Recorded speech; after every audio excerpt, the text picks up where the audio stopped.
Welcome to Learning Photography with Duck. Here's your host, Duck.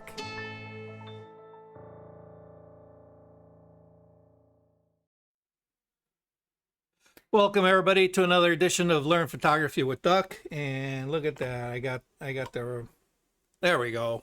Oops. Lightroom edition.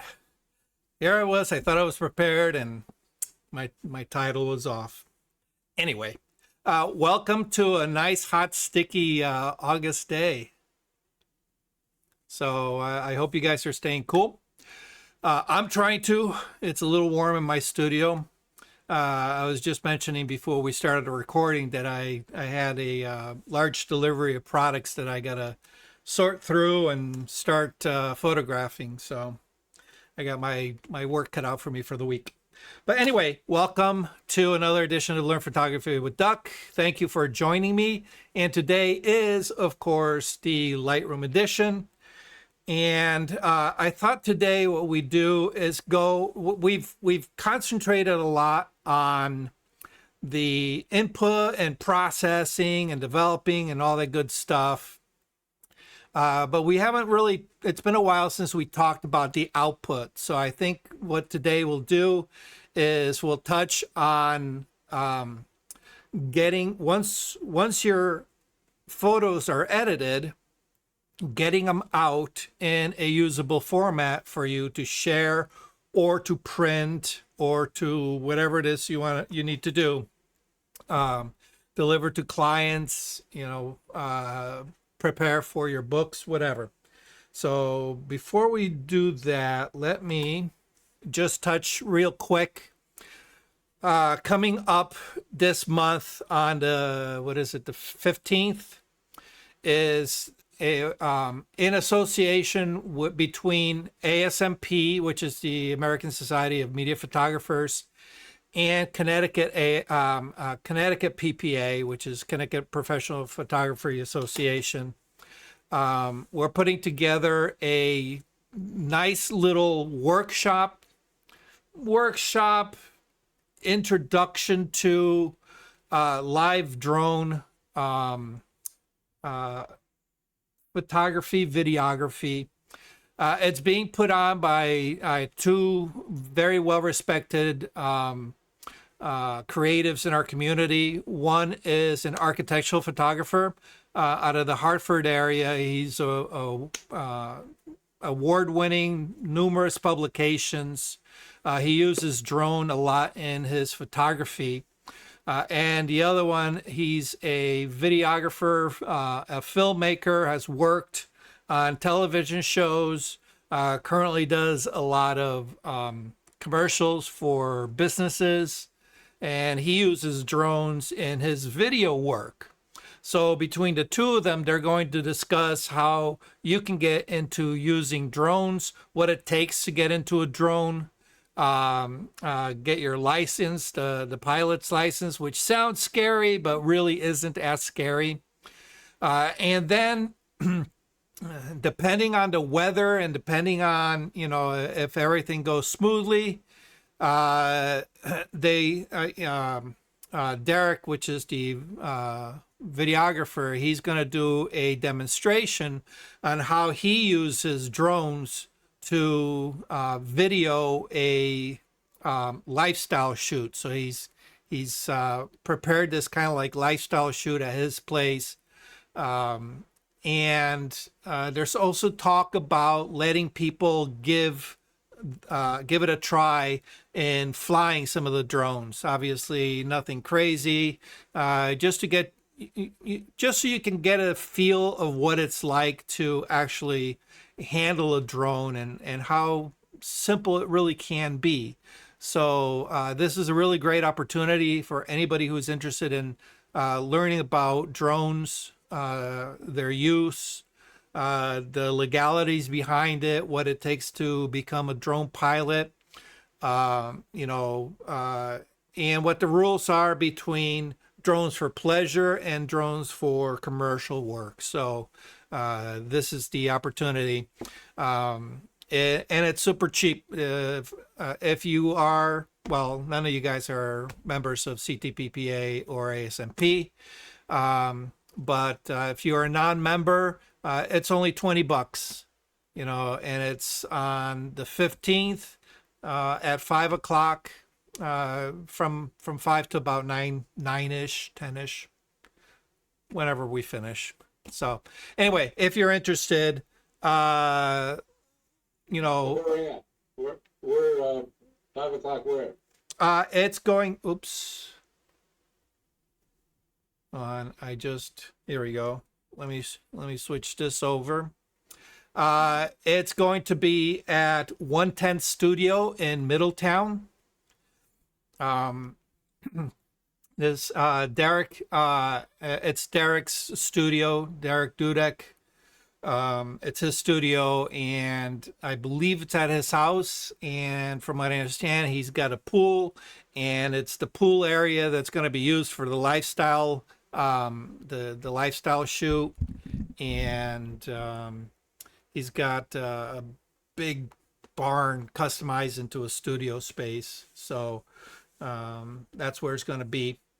If you're interested, you got to register through ctppa.com. Actually, let me go ahead. I'll copy this and paste the URL into the chat. All right. So if anybody's interested in that, you need to register. We're trying to get registration by Friday. So if you're interested, don't wait till the last minute, because we're very, very limited for seating on this one. Okay. All right. So that's that for that. Let me close that off. Okay. Anybody got any local news they want to share? Anybody? Let's see. The weather's been great. I've been down at Brantford Point about 3 times this week, and there's not a day goes by that you can't find a osprey picking a fish out of the water, or nesting. It's just been spectacular. I've been having a great time down there, and it's free. Look at that, it's free. Yeah, and how does that happen? I know, huh? And if anybody's interested, just visit Alan's Facebook, and you'll see all the pictures he's been posting of those. Oh yeah, thank you. Absolutely, absolutely. So they're pretty impressive. So anyway, Yeah, Bill? I have something, and I will share it, the link in the chat. This is the first time in 4 years the Plainville Fire Company is having its Hot Air Balloon Festival. This is something a lot of camera clubs in the Hartford area have gone to. It's Friday night, and it's all day Saturday. I think the balloons go up around 7 o'clock on Friday night. They go up at 6 o'clock on Saturday morning, and it also includes a car show. The only thing is you have to get there early, and I mean very early, because every year that I used to go to this, when I didn't live in Plainville, I always had to get there earlier and earlier and earlier each year. I prefer the Saturday morning flight. They're not doing the Sunday morning flight this year. Okay. They have fewer volunteers than they've had in the past. But I will post the link in the chat within the next within the next minute. Okay, awesome. Now that's different from the Enfield Balloon Fest, right? Because there is another. It's different. Okay, yes. yeah. The Enfield one already happened. Oh, did it? Okay. Yes. All right. Cool. Thank you very much for sharing that, sir. I appreciate it. All right. Anybody else? All right. So today, like I said, we're going to discuss what we do with our images once they're finally edited. And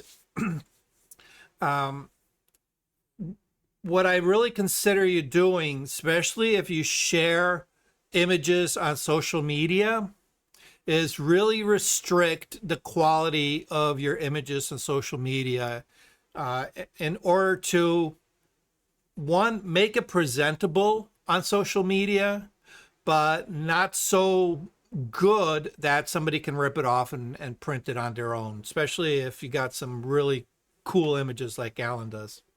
So what we're going to do is walk through the step of, once you're edited your image, what do you do in order to spit out a usable byproduct? And what we'll do is we'll also touch on watermarks. For those of you who want to use watermarks, and I'll give you my opinion on watermarks, and of course, they're going to be my opinions. You guys can take it for what it is. All right, so let's get, let me share the screen. All right. Okay, so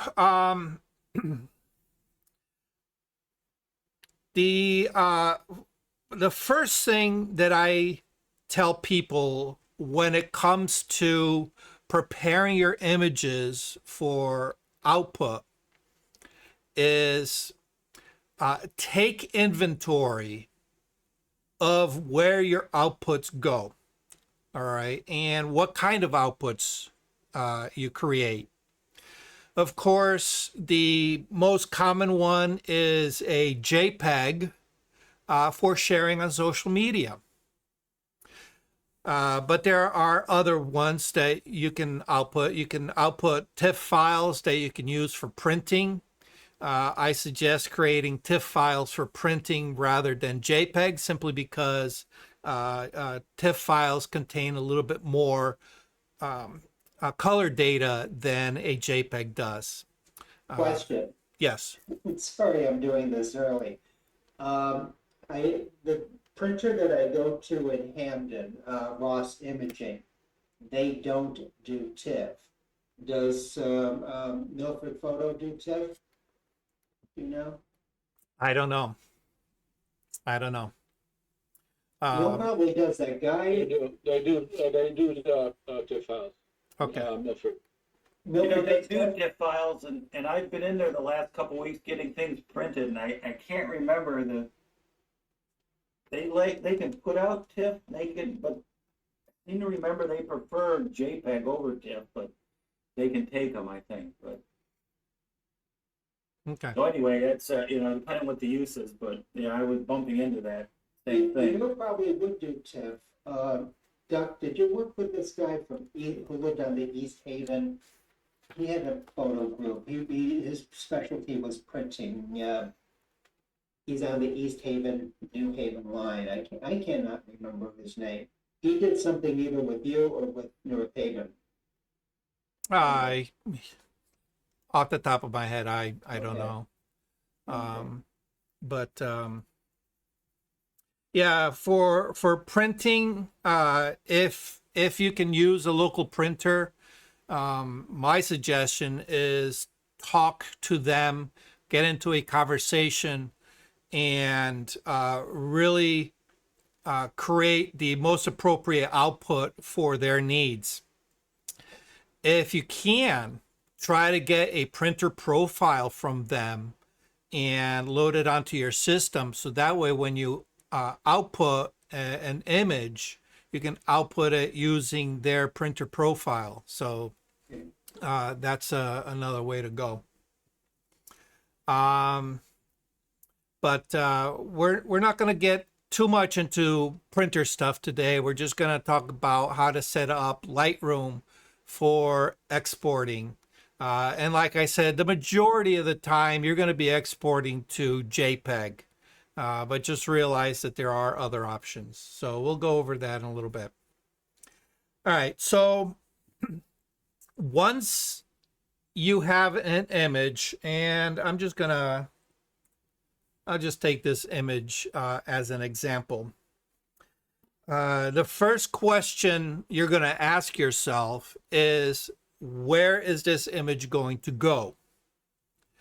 And like I said, most of the time it's going to go out as a JPEG, for sharing or for printing. All right. If it's for sharing, what resolution does the platform you're sharing to require? Or, require for one, or what is their recommendation? All right. Now you have to understand that your camera shoots at, really huge files that are much bigger than the resolution of a typical computer screen. So by default, when you upload your image to any kind of social media platform, whether it's Facebook or Instagram or 500px, whatever the case is, you have to understand that if you upload a full resolution image that comes like straight from your camera, 5,000 plus pixels, the software is going to downscale it in order to be able to fit the viewfinder of whatever platform you're on. So for example, if you're downloading to or uploading to Facebook, they're not going to show an image at 5,000 pixels. All right. They're going to present an image at a much lower resolution than even your screen resolution. All right. But just because it's being presented at a lower resolution does not mean that the image itself is a lower resolution. All right, because anybody can right click on it, and if you have uploaded a full resolution, they will be able to get a full resolution image. All right, even though it's not being presented at that full resolution. All right. So I'll share my thoughts and what I like to share, and then give you something to kind of like chew on. All right. When we talk about screen resolution, all right, there are a variety of screens that we can all use nowadays. Of course, you have your monitor on your desktop, and that's usually 1920 by 1080, all right, otherwise known as 1080p or HD quality. All right. There are some screens that go higher resolutions. You can get into like a 4K resolution screen. Okay. But oftentimes, that's going to be for your purposes, not necessarily for presenting to the end user's purpose. All right. So you're not going to export an image to display nicely on a 4K screen just because somebody out there may have a 4K screen. All right.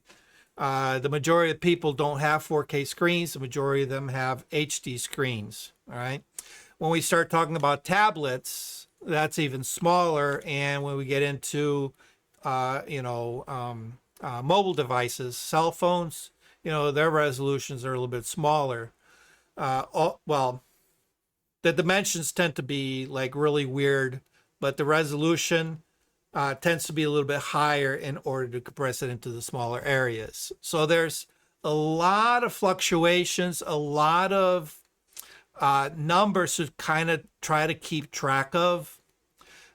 So what I've done is I've kind of narrowed it down to the least common denominator. All right, and the least common denominator is that 1920 by 1080 dimension, which is pretty standard across the board for a lot of things. It's pretty much the standard size dimension for a 4x6. All right.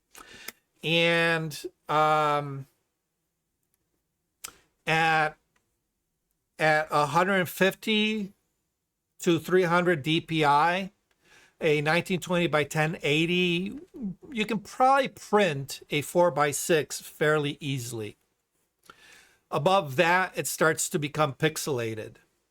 So that's why I kind of like limiting my outputs to a certain resolution if I know it's just being put out there to the public. All right, because I know they're never going to be able to print any quality print from it. Okay. All right. So first thing, you want to take stock into where you are exporting your images. All right. And like I said, most of us, we share on social media. So I have a preset for social media. Actually, I have a couple of them. And the size resolution is that 1920 by 1080. And I usually keep it to the 1920 on the horizontal, 1080 on the vertical, because, and we'll get into this a little bit, because, you know, landscape is typically what I shoot. On the occasion that I do go into portrait mode, I know that the highest the tallest resolution is 1080. All right. So if I go 1920 on the tall side, it's going to be downscaled to 1080 anyway. All right. So if you can confine it to that 1920 by 1080, that pretty much covers anything and everything you will ever share in public, on social media, websites. I'm sorry, social media websites, forums, and, you know, blog posts, things like that. Okay. All right. For print, obviously you want to print at the highest resolution that you can muster. And for portfolio sites, even for portfolio sites, I limit it to 1920 by 1080. Nobody does here anything with e-commerce, right? All right, for e-commerce, I usually do 2200, simply because e-commerce sites will allow you to use the zoom feature to be able to zoom into different parts of it. But if you don't deal with e-commerce, don't worry about it. All right, so I have this image that I want to export. So there's a couple ways we can export. We can right click on it, bring up our context menu, and almost all the way down to the bottom, you're going to see a little thing that says export. All right, and you can see that I have a ton of export settings, and we'll get into some of these in a little bit. Okay, so that's one way you can do it. The other way you can do it is down on the left-hand side at the bottom of the left panel. You'll see two buttons, one that says import, which you guys know what that is, and the other one that says export. All right, so this is a very quick way of getting to the export dialog box. Now, once you have a preset, it's sometimes easier to just right click, export, and then click on whatever preset you want to use. But when you do it that way, you can only use one preset at a time. And sometimes you may need to do a batch export. So batch exporting allows you to export to multiple presets at the same time. And usually I'll do this with clients. All right. And for that, I just simply go down, go down to the left-hand side, down to where it says export, and click on the export button. When you click on the export button, it brings up a dialog box. All right. And of course, mine's going to be very heavily populated with stuff, but you should see by default, you should have a Lightroom presets. Okay. That comes pre-populated with, export to DNG, export to email, and things like that. To be honest, I have never, ever used any of these, except maybe when I first started in Lightroom trying to figure out what these things were. But I never use them. So for me, the Lightroom presets are not worth it. Okay. The other folder you'll have is one called user presets. And for the most part, that's where you're probably going to be putting your presets into. But the nice thing about this is you can organize them in a lot of different ways. All right. So for example, one of the things that I tell people is that you might want to create a folder called social media. All right. And you can see I got one, social media. And if we open that up, I have several presets that are designed for specific purposes for sharing in social media. And this is kind of what we're going to concentrate on today.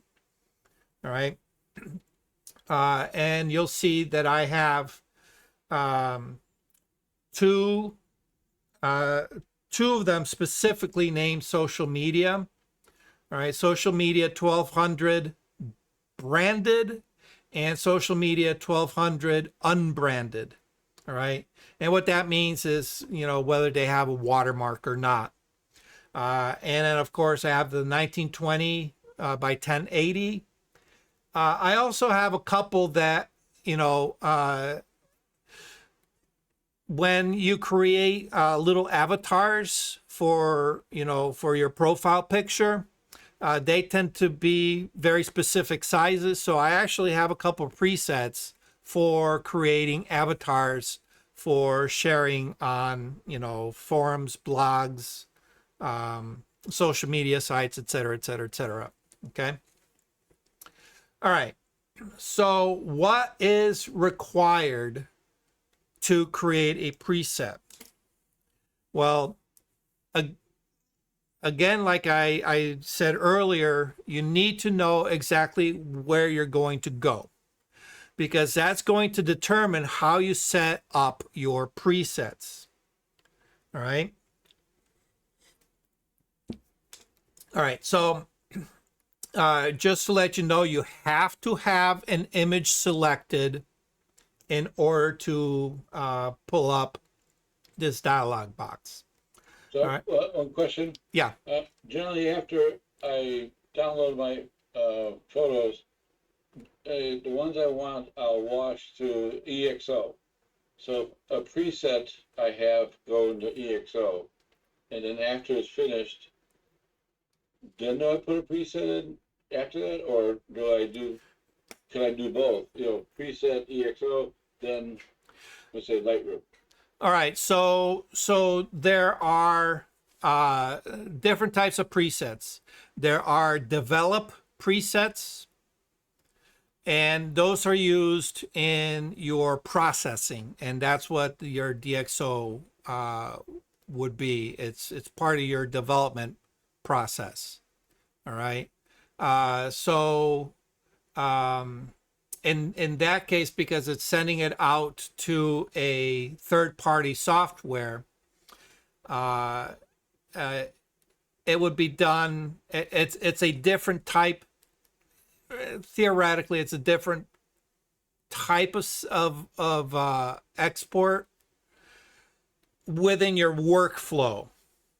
All right, because in your workflow, you're exporting to a third-party software. You're not really exporting for end use distribution.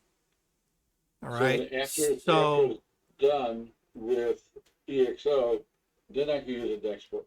Right. So typically the way it works with most workflows, all right, is, well, I shouldn't say that because there are different workflows. All right. So for me, my typical workflow is I bring it into Lightroom. I do a certain amount of editing in Lightroom in order to normalize my images. If I need to take it from Lightroom to a third-party software, all right, then I would export it to that third-party software. For me, it's typically going to go to Photoshop. All right, so it could go to Photoshop. It could go to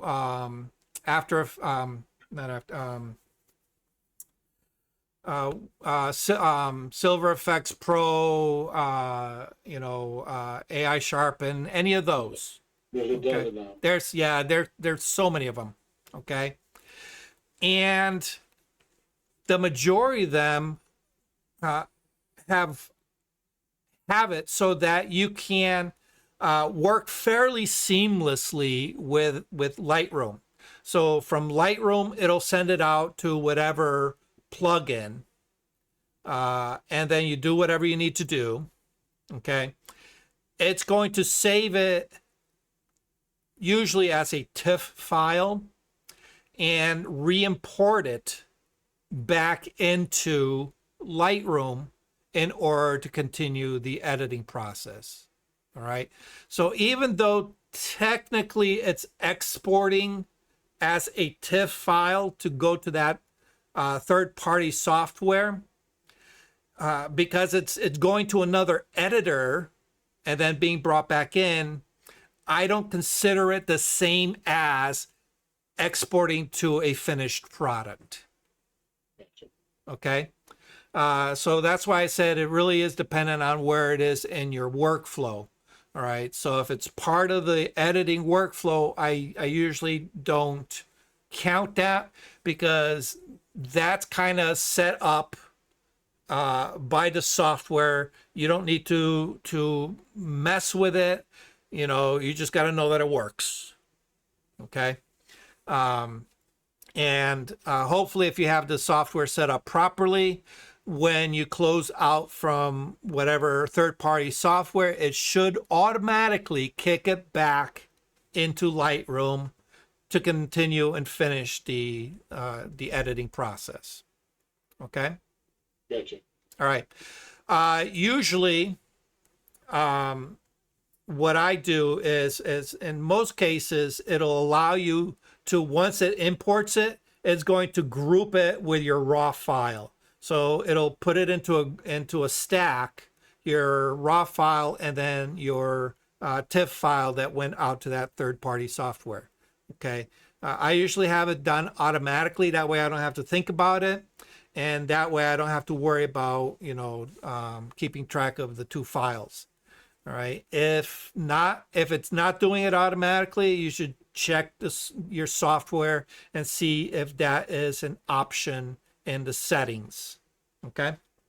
You can also check in the Lightroom settings so that when it kicks it back, it groups it. Okay. It just makes it easier for keeping files together. All right. Especially for me, I tend to segregate my files that I'm going to, the files that I edit that are going to be going out as finished product, and my seconds, I tend to separate into two separate folders. So I don't want to inadvertently send a raw file from my edited image into my seconds. All right, so that's why I like them grouped, because if they're grouped, I know I cannot accidentally send that raw file to a subfolder. All right, so hopefully that explains that. Okay, but yeah, so that's a different process. Okay, even though it does use the export utility. Okay, all right, so In this case, what we're going to do is we're going to build a preset for sending it to social media. All right. And you can create whatever size you want, but we're going to, for this example, we're going to create it at 1920 by 1080. Okay. So the first thing we do is we open up our export dialog box. Like I said, just come down from your from the library module. It's going to be on the lower left panel. Okay, and it pops this up. I'm just going to go ahead and close these up. Okay. Now, a word of warning. You have to actively save a preset, all right, in order to be able to create a one-click, all right. If you make modifications in this dialog box and just click export, it's not going to save the preset, okay? All right, so we're gonna just basically go down the list. All right, and the top thing that you notice, it's where do you want it to export to? Obviously, we want to export to our hard drive. The other options are to burn a CD, DVD. Obviously, this is a very old hang-on. Nobody really uses those features anymore. But you know, if you need to burn a CD or a rewritable DVD, you have that option. Okay. Or you can export to email. Like I said, I never use that feature simply because it's a little clumsy, a little clunky. So in my opinion, Adobe can get rid of this whole thing and just have it export automatically to your hard drive. All right. But the first question is, where on your hard drive do you want this this photo to go? All right, and if you notice, the first field is actually a drop down that gives you some choices. You can put it into a specific folder. You can put it in the same folder as the original, all right, or you can choose a folder later. And then of course there are some default locations like your desktop, your documents folder, your user folder, video folder, and your pictures folder. All right, so these are the typical folders that are set up by your operating system. So you know, these sometimes come in handy. But oftentimes I will want to put it into a very specific folder. Okay. Now, the option is same folder as the original folder. And I know some people that will do that. And I often argue against it for a couple of reasons. So, one of the examples that I've been given of why they put it back into the folder with the raw image is because once they've done the edit, they typically want to save that finished product for posterity's sake. And I can see the benefit of that to a certain extent. For what I've come to understand from experience is several things. One, if I need to, for some reason, send somebody a copy of that edited image, it's very easy for me to hit the export button, generate a new file, and send it out, rather than holding onto it and having that take up space on my system. All right. So yeah, one image, it's not going to kill you for space. 100 images, yeah, maybe, you know, you can argue it doesn't take up much room in space. But you get into 1,000 images, that you've generated and edited and kicked out JPEGs for and are now sitting in your hard drive, that's going to start taking up space. And it's space that it's needlessly being taken up, because typically what I find is once you've shared it, after about a month, you've stopped sharing it. It's already out there. Anybody and everybody who needs to take a look at it has already seen it. So it's not like you're going to go back to that JPEG and access it to send it out again. All right. So why have it take up space? So that's my thought on it. All right.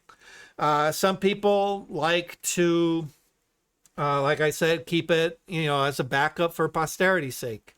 Well, if that's the case, then consider putting it into a separate area as a backup.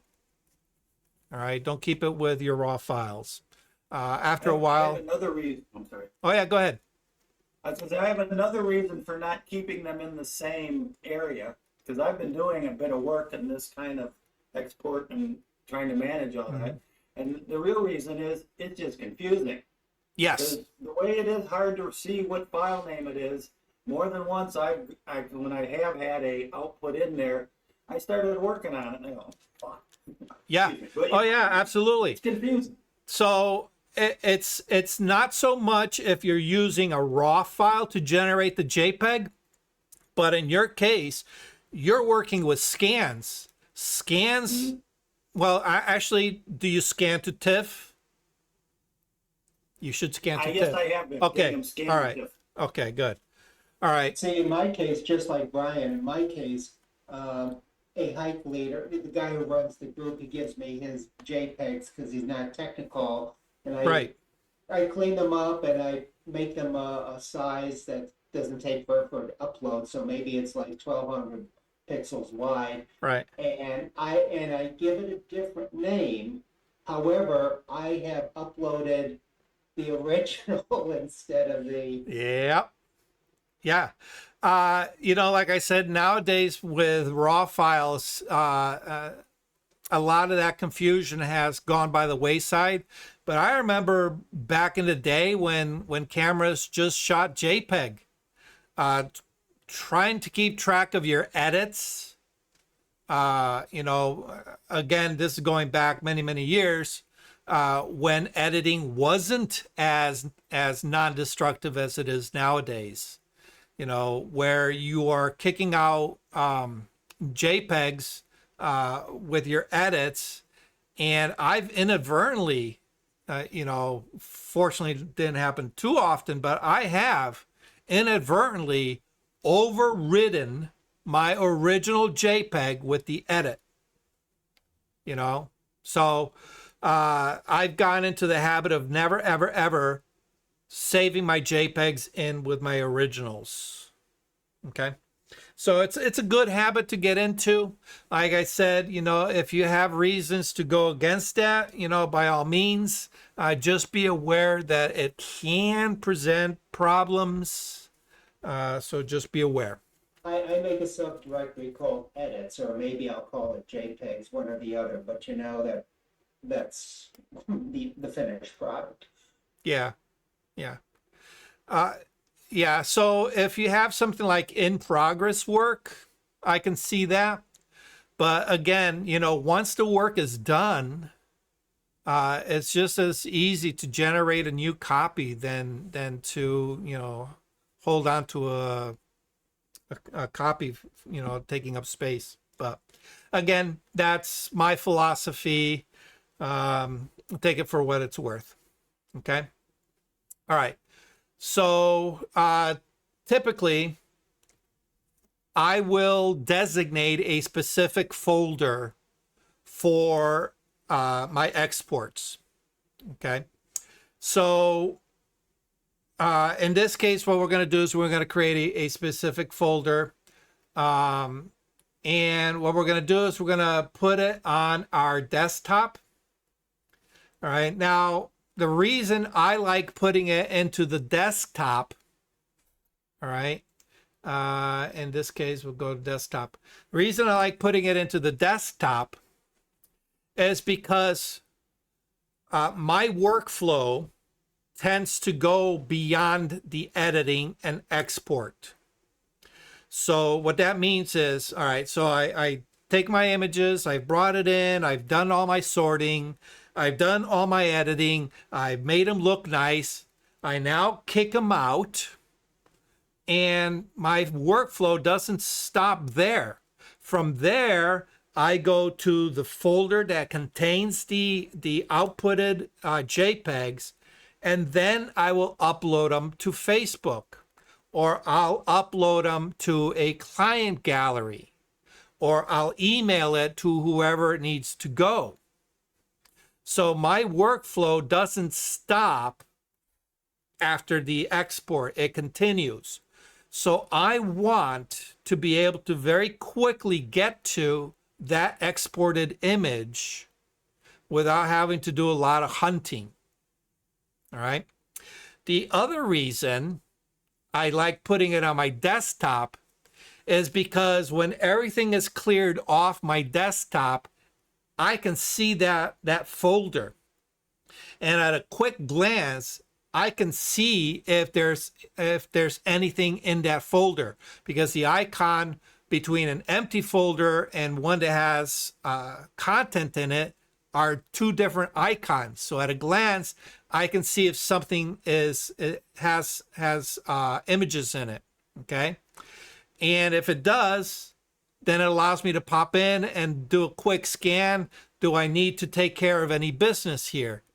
All right. If not, I can just delete the folder. All right. I'm a big proponent of keeping your desktop clean. All right. So by putting it on my desktop, it allows me to kind of keep myself organized. Once I've uploaded to the images to where they have to go, I can then delete the folder.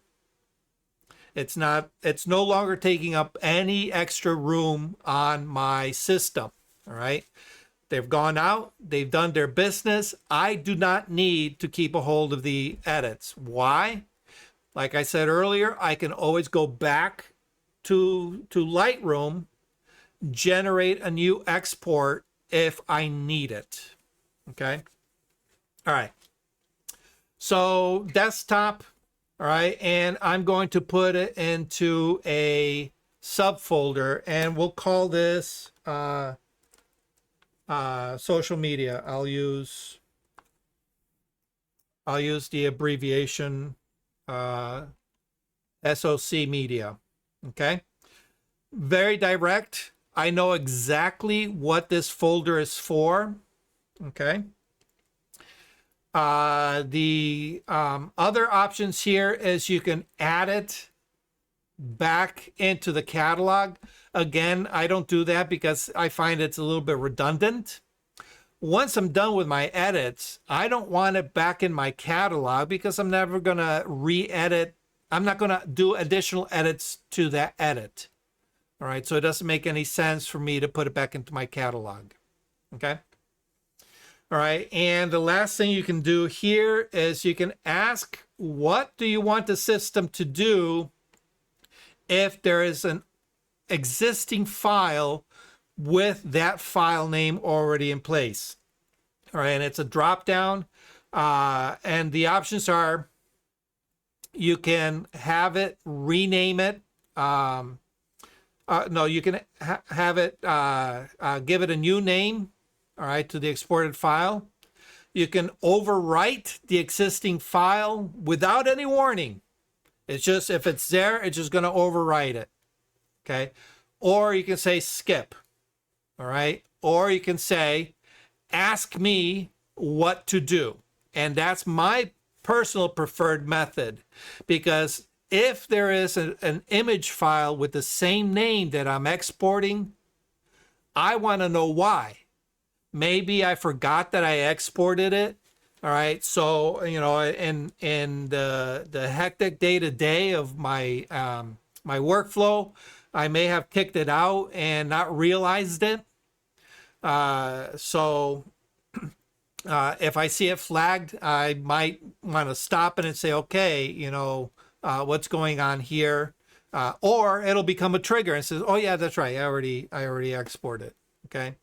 The other thing is, I tend to sometimes make last minute corrections. So I may kick one out, and I might say, oh, you know what? Let me do this to it also. And I'll do some additional edits, and then I'll kick it out again. And in that case, I know I definitely want to override it. So I will choose to override it at that point. All right. Otherwise, I definitely want to be made aware if there are any conflicts. All right. Where might this become a problem? Well, as you know, numbers recycle on your camera. You can go up to 9,999 before it resets. So I've been photographing for decades now, and in my library there are multiple images with the same exact file number.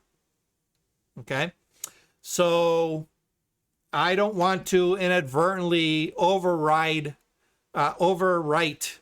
an image that just happens to share the same file name, even though they are two separate images. So for that, I want to be made aware of any conflicts. Okay, so that's the first thing you want to do. The next one is the file naming.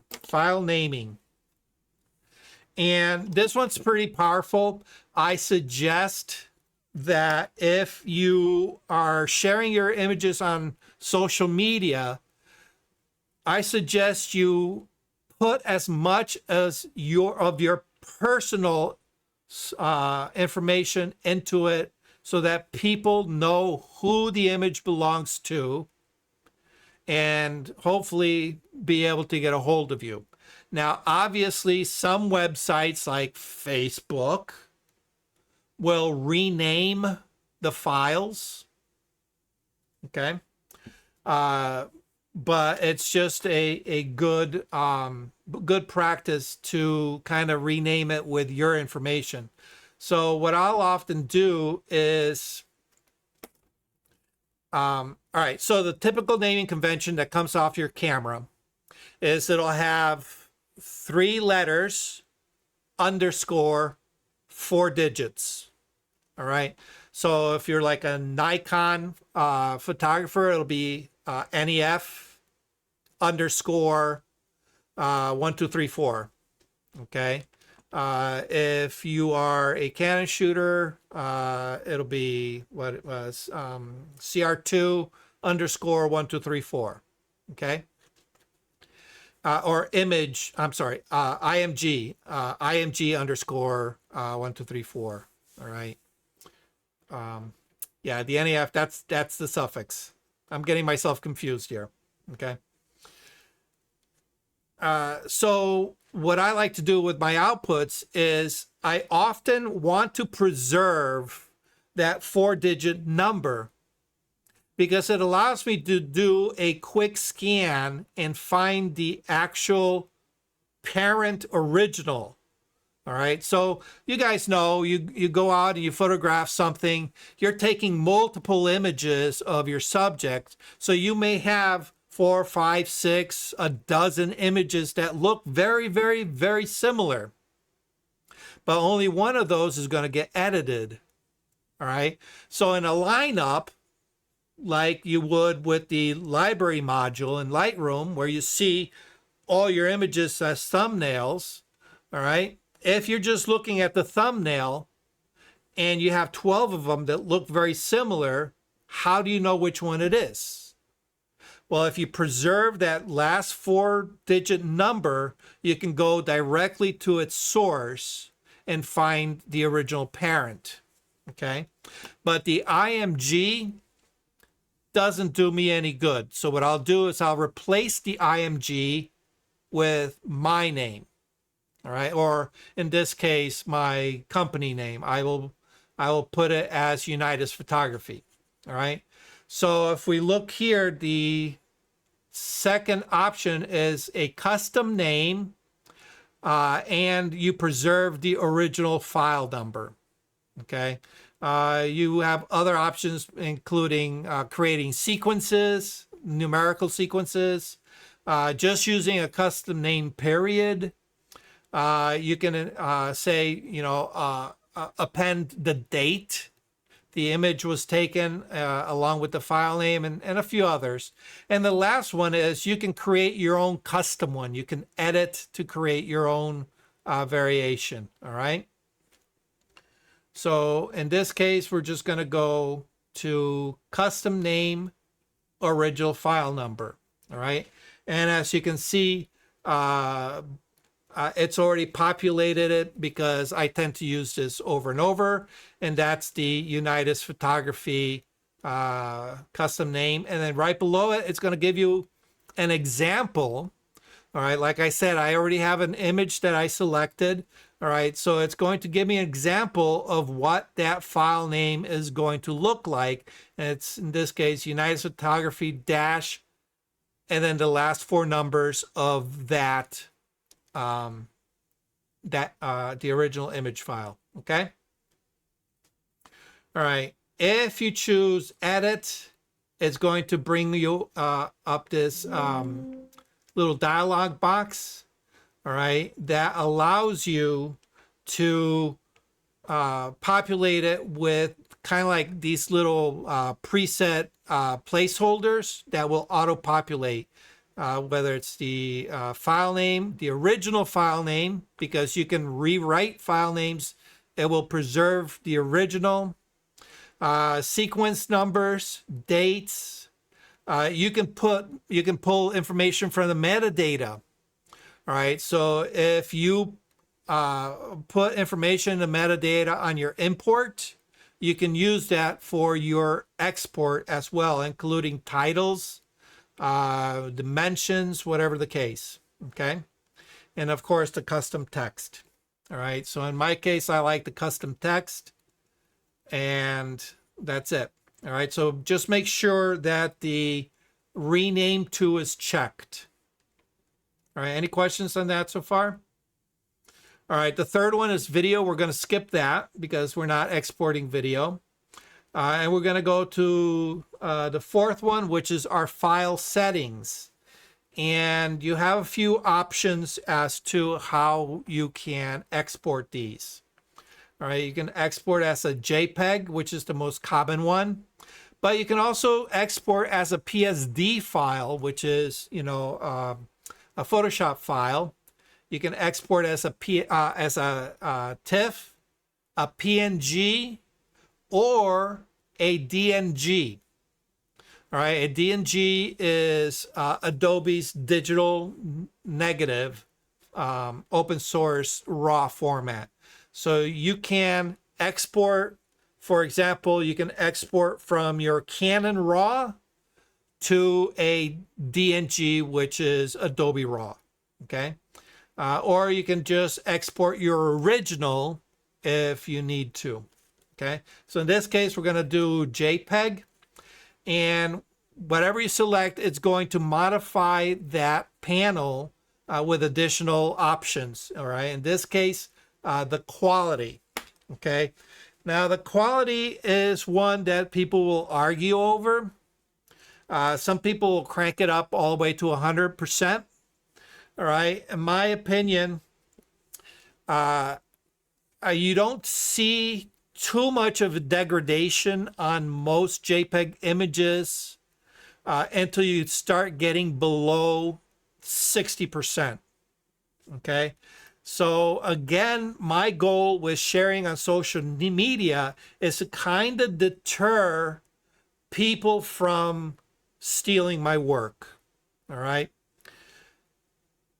Now, I say that kind of tongue in cheek because my philosophy is if I'm putting it on social media, I don't care if somebody takes it.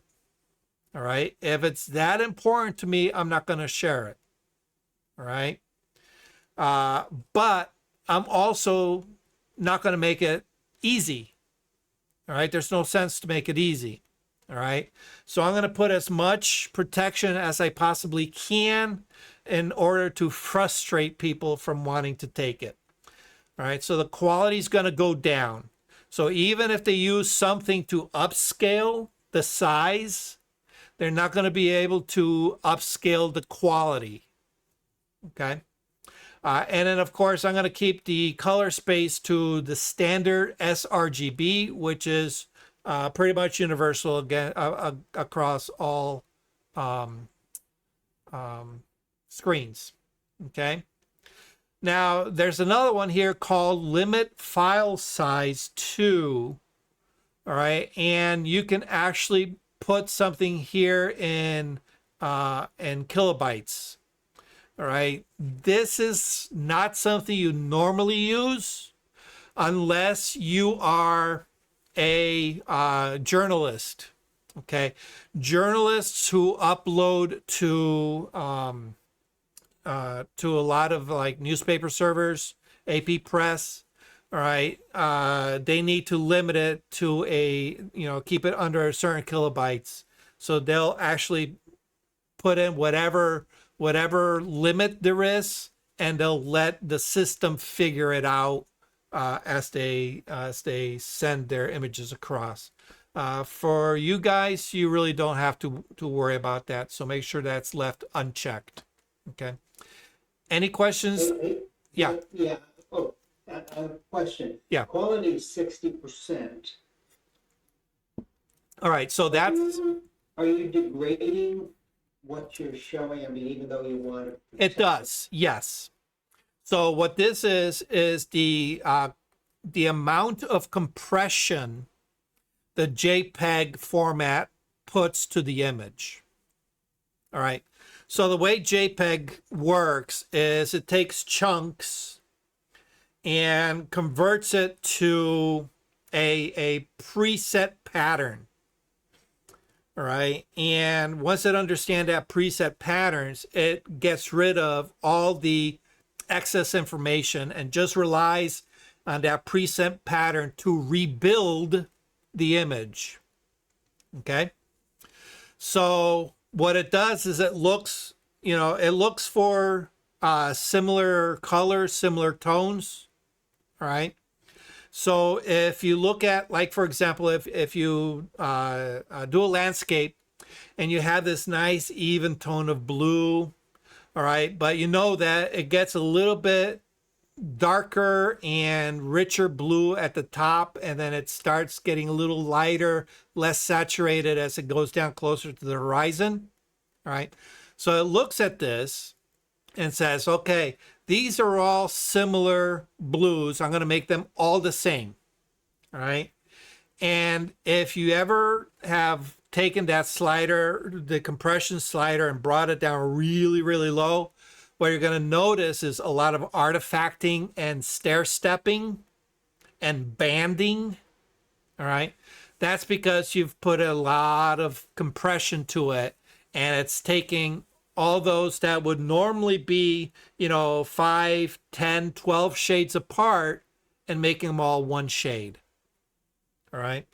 So what I found is that for normal viewing at arm's distance from a screen, you're not really going to notice too much degradation of quality up to about 60. A compression of 60. Below that, that's when you start really seeing it. All right. Now, if you look very, very closely at this setting, you will see some. But the way I look at it, it's not enough to really pull away from enjoying the image. All right. Visually. Okay. Because oftentimes, like I said, at arm's length from the screen, when you're looking at, an image in Facebook, you're never going to notice that. All right. Unless you start pixel peeping, then you'll notice it. All right. But most people really don't do a lot of pixel peeping on social media. They just go, ooh, pretty picture, give it a like. Okay. Does that answer your question, Bill?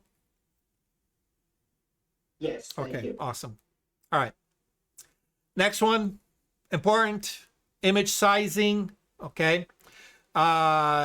You'll want to make sure that's checked. And if you look at the drop down, you have a bunch of options by limiting the width and the height. You can actually punch in a specific dimension. All right. For this, you got to understand what your aspect ratio is that you're going to be outputting. All right. So in these cases, you know, it's going to be linked to, you know, how you're presenting the image for final review. All right. Then there's also the long edge and the short edge. So you can say, okay, the long edge is going to be at this size, or you can say, I want the short edge to be at this size. And it doesn't matter if you're exporting landscape or portrait mode. It's going to figure out whichever one the long is or whichever one the short is, and it's going to make it that size. Okay. So here we go. All right. And then you can go by megapixels. All right. I don't do my megapixels because that just kind of gives you like really weird dimensions. Or you can do it by percentage. Again, I don't do a percentage because if you have two images taken with the same camera at, let's say, 5,000 pixels, okay? And you say, I want to export it at 50%. Well, you know that 5,000 pixel is going to kick out an image size of 2,500. But let's say the second image you cropped to 4,000 pixels. Well, at 50%, that size is going to be 2,000 pixels. So you're going to get two images. They're both 50%, but they're two different sizes. So me personally, I don't like that variation. Okay. Especially if you have clients that are expecting a specific size. All right. That percentage just doesn't cut it for me, but it's there if you need it. Okay. All right. So I usually go width and height.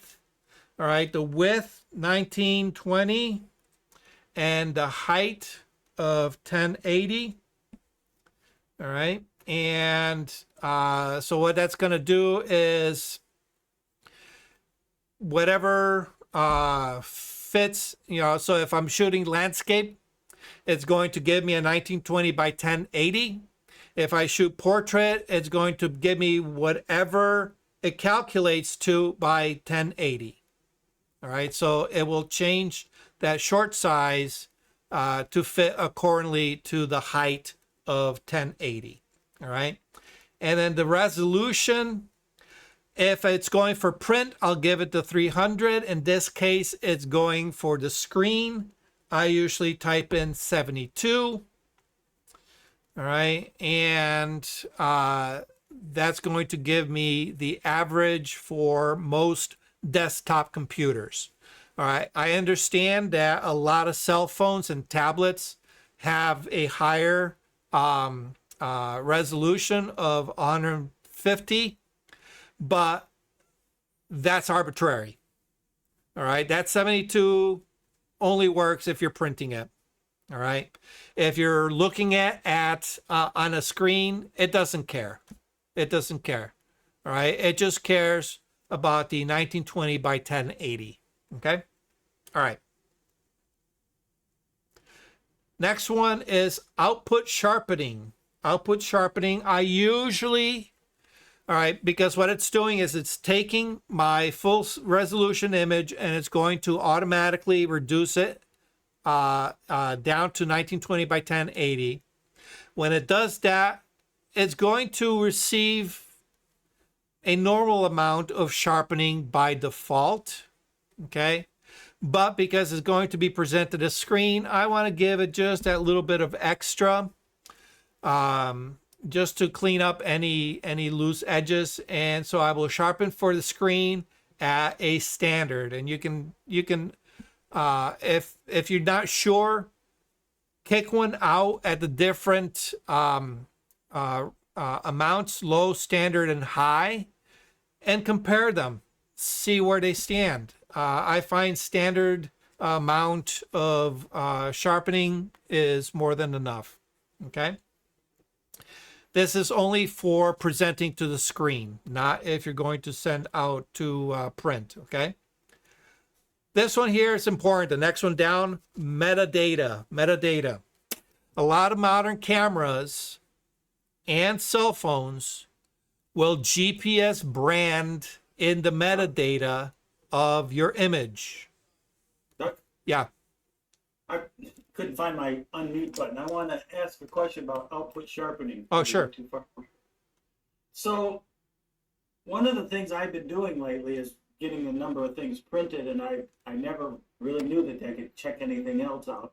But one of the things I've been playing around with is trying matte paper and also some canvas stuff. So should I be paying attention to those if I'm sending something to the printer?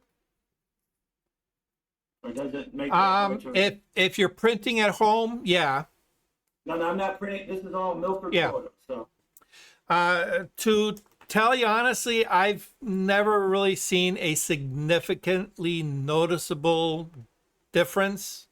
okay. So I normally, if I print, I normally just keep it to matte paper and let it do what it's got to do.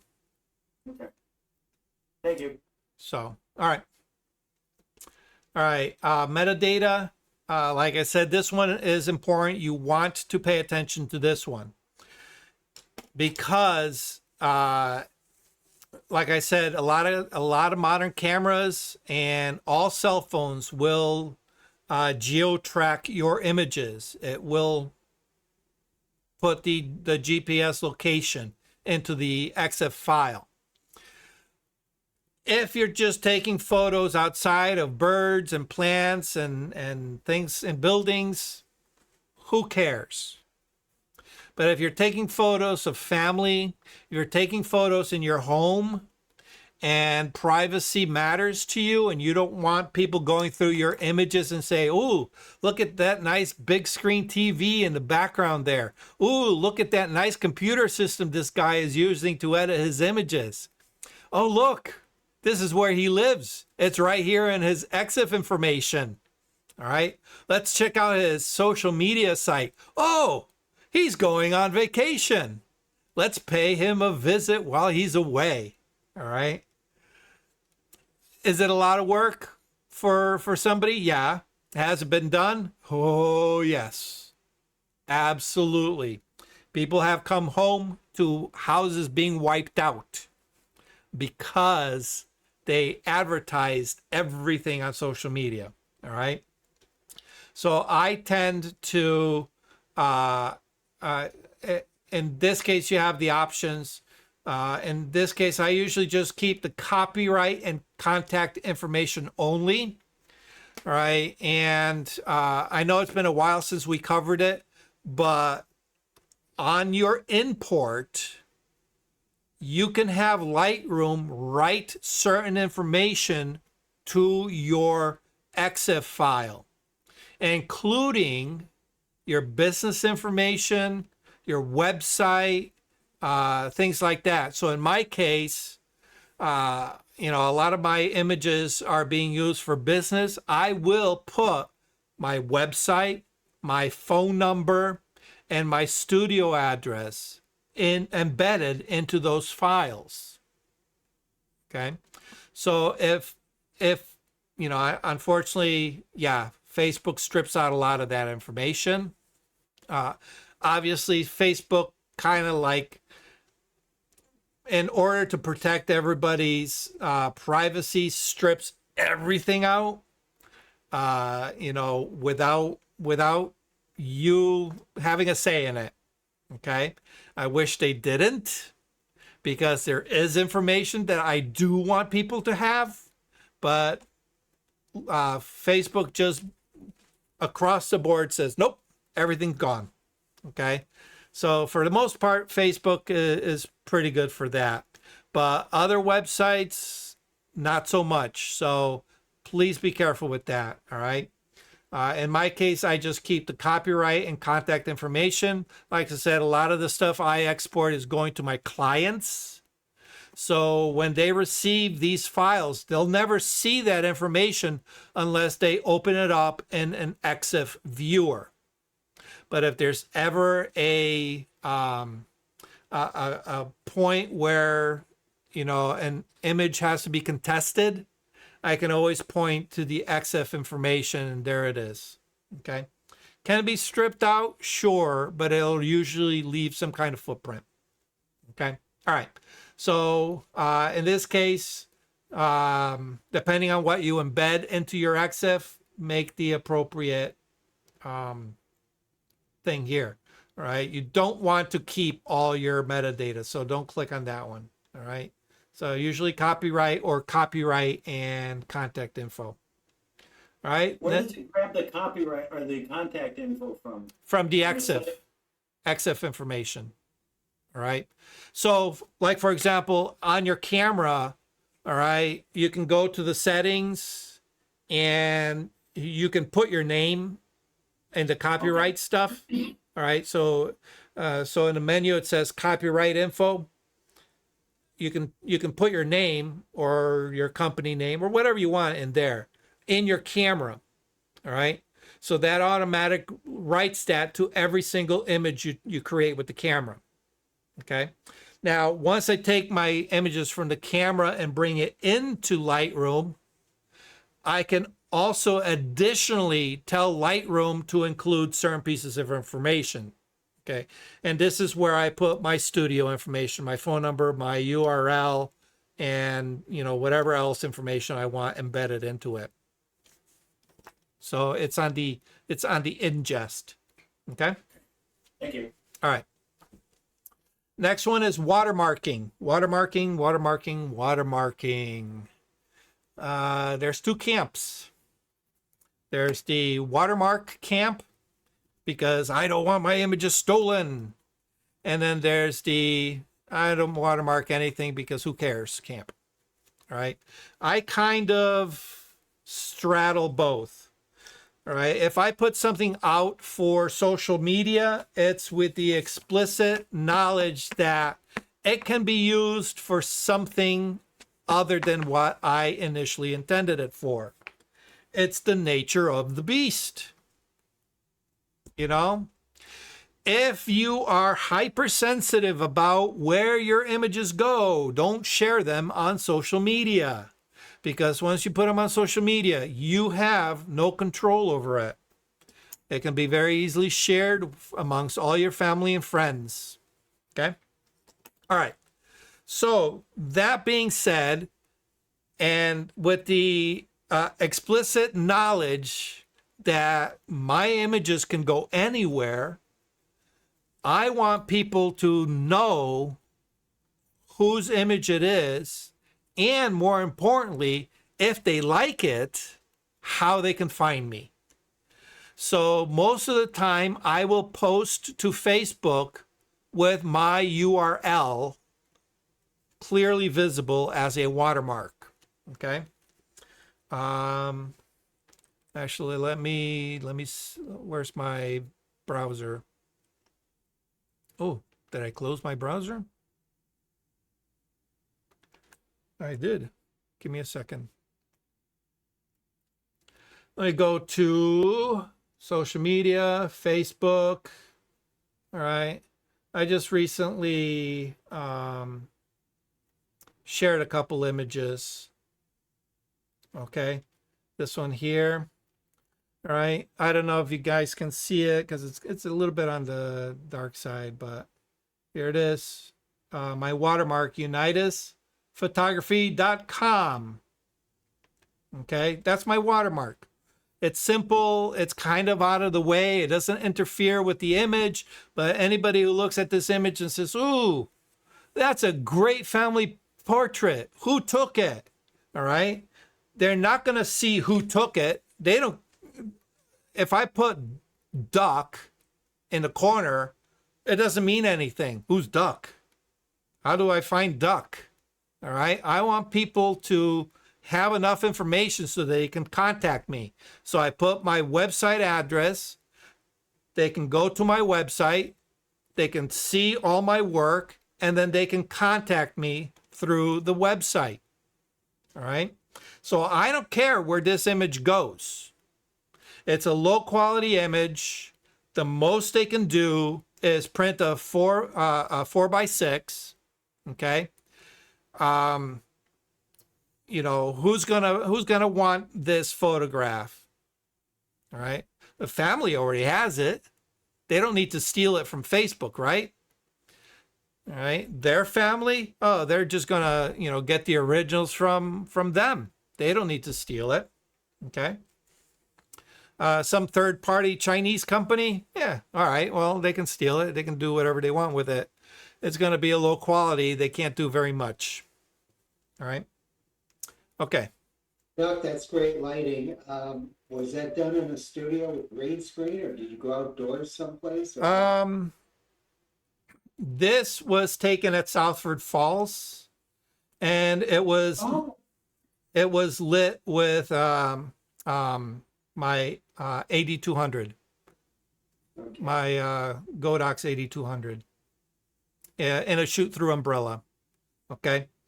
But my shoot-through umbrella is way back here.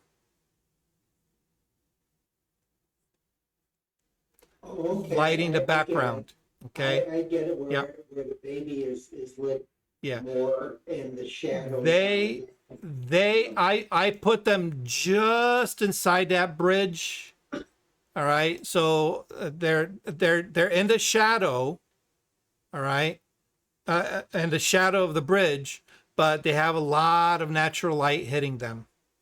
So what I did is I just balanced the background to the foreground. Oh, okay. Okay. So you did the light on the background, right? Yes.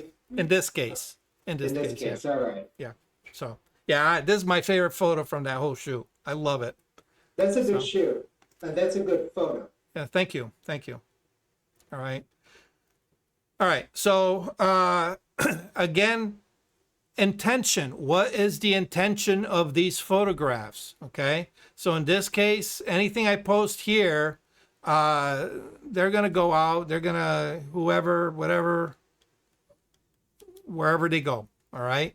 They're going to be given the opportunity to see where it came from and be able to get back to my website. That's all I care about. Okay. All right. So any questions on anything so far? Okay. All right. We're going to put a little paper clip on the watermark. All right. We'll come back to it. Let's finish this and then we'll come back and show you how to create a watermark. All right. But if you create a watermark, I have here right next to it a little drop down, which allows you to choose which watermark you want to use. And you can see I have a small selection of watermarks that I've created in the past. Okay. All right. So we'll do it. In this case, my naming convention, and we'll get into this. All right. My United Photography logo, lower left or lower right. I usually typically put it on the lower right. All right. Just because it's opposite of where people come in. Remember, we we read left to right, top to bottom. So if we come in upper left and we go out lower right, that's where I want my watermark to be. Typically, it may change. Okay. Now, the last one is post-processing. And it's just a couple options. All right. You can have Lightroom do absolutely nothing. It's just going to kick it out and it's going to stay in Lightroom. All right. You can kick it out and open it in Adobe Photoshop. I usually don't do this. I will do this way before. If I got to do any editing in Photoshop, it'll happen way before this stage. All right. Okay.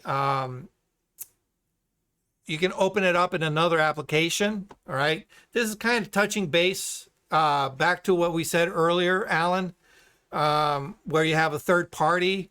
If your third party software does not have some kind of way to get from Lightroom to their program, this allows you to build that preset. Okay. But even though it's in the export, it's still part of that development workflow, like I explained earlier. Okay. Okay. Or you can go to the export actions folder now, which, it just allows you to basically, if you download export actions, you can load them up from here. It's not something you're ever going to really use. All right. Typically, like I said earlier, my workflow does not end when I kick it out. It's going to continue. So I usually have it show me in the Explorer. All right. Or if you're on a Mac, it'll say show me in Finder. Okay. It'll open up that Explorer or that Finder window. And then that way you can take that file, that JPEG that you just created, and now take it to where it's got to go. And usually for me, it's uploading to my website, social media, client gallery, wherever it's going. Okay. All right.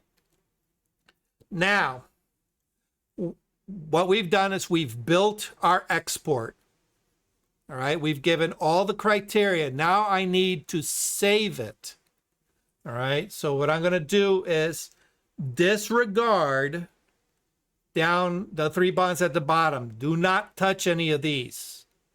Okay. If you're doing a one of, then yeah, go ahead and hit export. Okay. But if you want to save it, what you want to do is if you look on the panel on the left-hand side, where it has your Lightroom presets, your user presets, okay? Down at the bottom, there's a button that says add. All right. What we're going to do is go ahead and add that preset. And it's going to pull up this little panel box, and you're just going to give it a name. All right.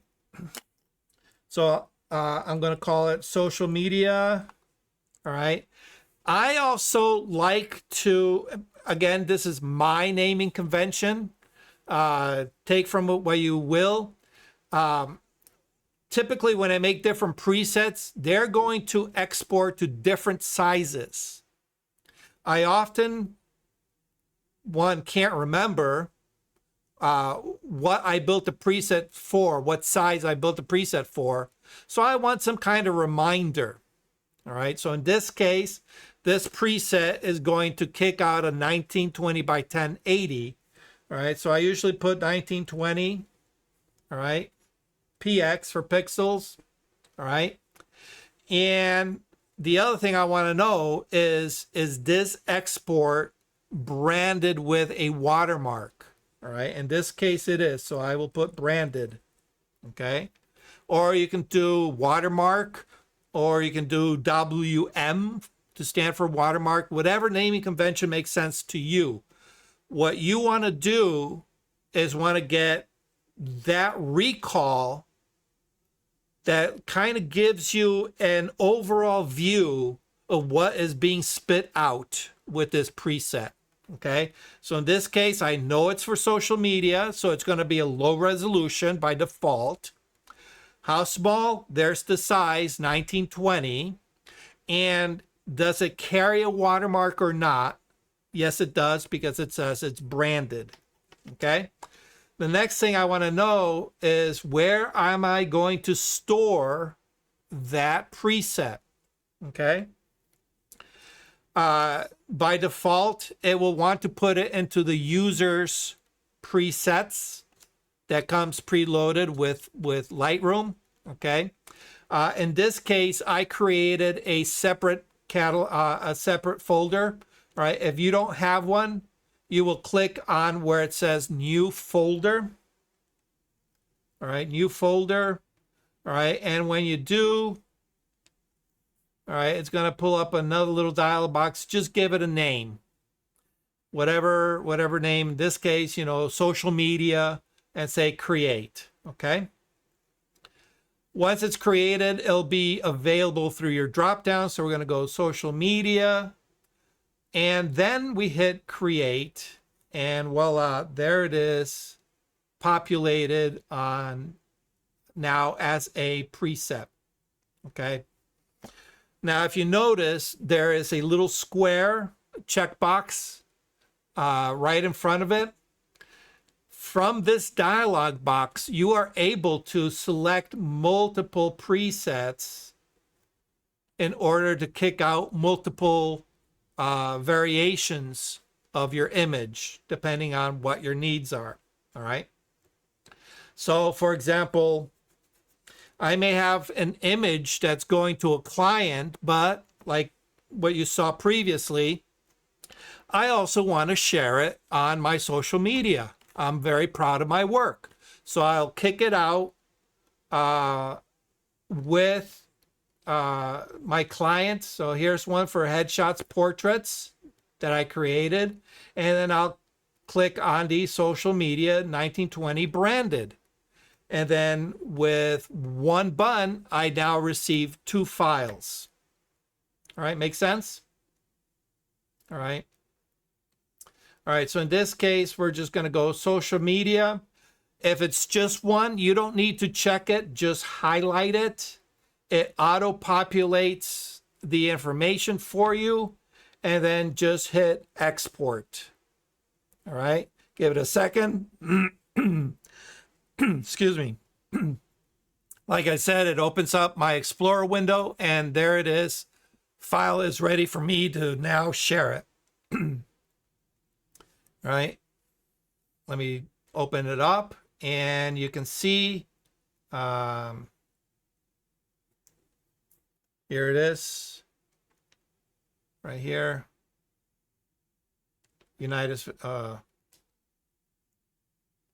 It's okay. Ooh, that's really screwing it up. Okay. Unitas Photography down at the bottom. Okay. Any questions to this point? Fairly easy? No. It is. It is. If you just go down that list, it makes sense, right? Isn't there a place in the settings for each of the presets where you say where the destination is?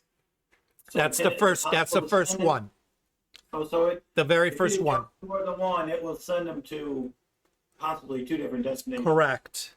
Okay. Correct. Will it open those Explorer folders for you? I'm sorry? Will it open the multiple Explorer folders? Yes. Yes. Okay. Yeah. So for each preset, all right, so it handles each preset at a time.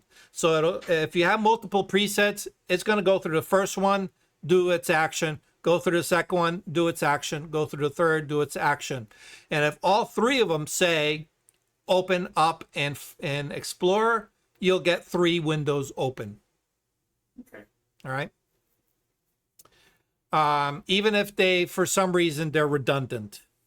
All right. You'll still get, so like, for example, if I create a social media image that kicks out at full resolution, 1920 by 1080 or HD resolution, and I say, I also need one at 600 pixels wide, okay, and they're both going in the same folder, social media folder on my desktop, it will still open 2 windows because it's 2 separate actions, all right, even though they're going to the same location.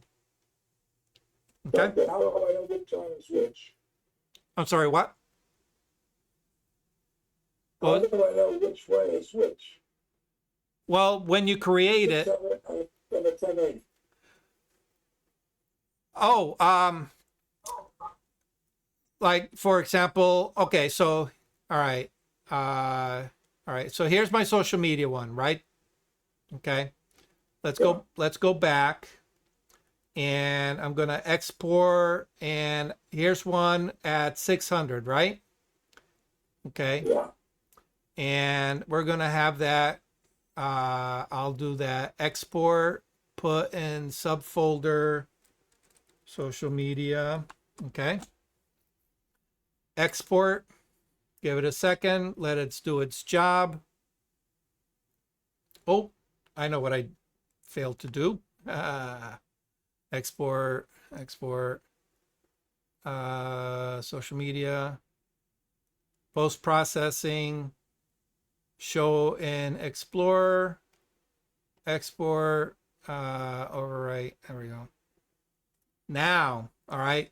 Now, on first view, it looks like they're actually, let me get this. On first view, it looks like they're both the same. All right. But if we now take a closer look, we see that they have two different names. All right. One is been renamed to Duck 600 pixels. And then it reserves that 4-digit number that we discussed. Okay. So right here in the naming convention, I've built in that this is a 600 pixel wide image. All right. Whereas my higher resolution, the 1920 by 1080, it just says Unitas Photography. All right. Now, if for some reason you have two presets that kick out at two different sizes, but you have it set up that it gives you the exact same name, it's going to give you an error message. It says, hey, wait a minute. There's already file by that name existing in this folder. What do you want me to do? All right. So that's clue number one, that there's an issue. So you can say, okay, give it a unique name. I'll deal with it later. Or you can say, hey, wait a minute. I got two presets that are creating the same file name. Let me go back and change one of these so it does not create a conflict. Make sense? Yes, it does. It does make sense. All right. So now, now from this stage, I can say, okay, well, this one's my 600 pixels. That's going to go up on my blog because blogs take little pictures. And this one I'm gonna share on Facebook because Facebook allows me to present a little bit larger. Okay. And they're on my desktop. Okay. Actually, we can probably get rid of these. All right. And my social media. All right. And now, once I've uploaded it to Facebook, I can come in and go delete. All right. And I can delete that folder. All right. And I know a lot of people, say, oh, why'd you delete it? Okay. I have no need for it. Once I'm done with the file, I have no need for it sitting, taking up space on my system. So I just get rid of it. All right. That's why I put it on my desktop, because the desktop allows me to see at a glance what's there and what needs to be gone. All right. So these are past class pictures. I can get rid of those. Okay. That's a working file. I can't get rid of that right now. All right. So hopefully this shows you, the benefits of doing in this particular way. Okay. All right. All right. So any questions on exporting? Okay. So determine what you need, build the preset for those needs. And when it comes to organization, keep it fairly organized. I like the fact that you can create folders. All right, so social media, everything that you build for social media is going to go there. I have one for my portfolios. I have one for my clients. All right, I have a lot of clients that say, hey, I need it at this resolution, at this size, in this format. So I will create one specifically for them. Now, there may be some duplicates. All right. I may have two companies that require the output to be the exact same. I'll still create two separate exports because if I'm working on client A, I know I click on client A's export in order to make sure that I'm not going to play a juggling mental game saying, okay, you know, who is this client sharing information with? I'm not about that. All right. I create it accordingly. Okay. All right. And some clients will require me to do multiples of the same file. In that case, I will create a folder specifically to their needs. So now if I say, okay, in this particular case, this client requires it at 3 different resolutions in 2 different formats, 300 pixels, 600 pixels, and 3000 pixels. So when I have their images selected, I just go here, click, click, and click. All right, I select all 3, and then I do a batch export. It's going to bring up this dialog box, allows me to double check everything. And if everything is okay, I say export. In this case, I'm just going to cancel, and it will spit it out. Okay. All right. What if you need to make a change? All right. You say, okay, you know what? I've been exporting at 1920 by 1080. And you know what? I don't think I want to make them that big. I want to make them smaller. All right. So what, in this case, we're going to go to our original one. All right. So we go to our social media, come down to the one we just created, which is the social media 1920 by 1080 pixels branded, and says, okay, we're going to go to our image sizing right here. All right, and we're going to say, you know what? I want the long edge, whatever the long edge is, I want that long edge to be 1200 pixels at 72 DPI. Okay. All right, now, if I click add, it's going to generate a new preset. I don't want to generate a new preset. I just want to modify the preset that I already have. Okay. So I'm going to go ahead and right click the social media 1920. I'm going to right click and update with current settings. Update with current settings. Now it's been updated. Okay. But now I need to update the name because the name has changed. It's no longer 1920. So I'm going to go ahead and rename. It's going to be 1200. Okay, branded, and say okay. All right. And there it is. There's my new one. Okay. If at one point you say, you know what, I don't need this preset anymore, as in my case, because as you can see, I'm getting some duplicates. Right click, delete, and it's gone. All right. Any questions? All right. I haven't fried any brains, right? Okay, let's go to our paper clip about the watermarks. Watermark. You build it in Photoshop and then save the file? How do you build it? Do what? How do you build the watermark? Oh, okay, Build so it in Photoshop and save the file and then add it? yep. So depending on the type of watermark, all right, and I'll show you in a little bit. Okay. So one way you can do it is from this export file, you can click on where it says watermarking and go down all the way to the bottom where it says edit watermarks. All right, edit watermarks. This tends to be if you need to kind of edit it last minute on the fly. It's going to open up your watermark dialog box, okay? But oftentimes you don't want to open up this dialog box just to get to a second dialog box. Doesn't make any sense, right? So let's close that. Okay.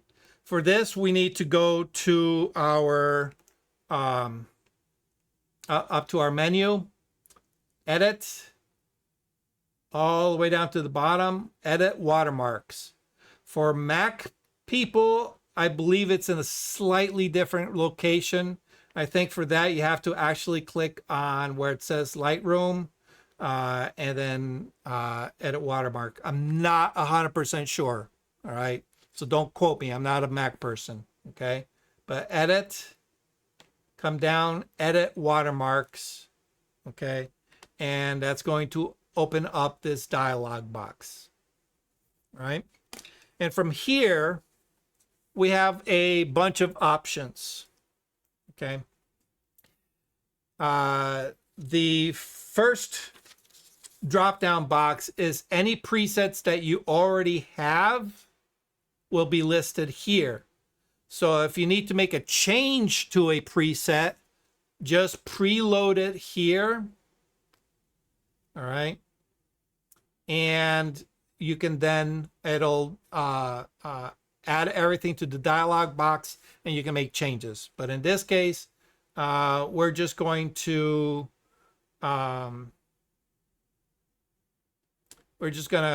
create our own. Okay. Let me just close all these up. All right. I wish, oh, I can make this bigger. Okay, good. Let me make this bigger. I see that. Okay. Okay.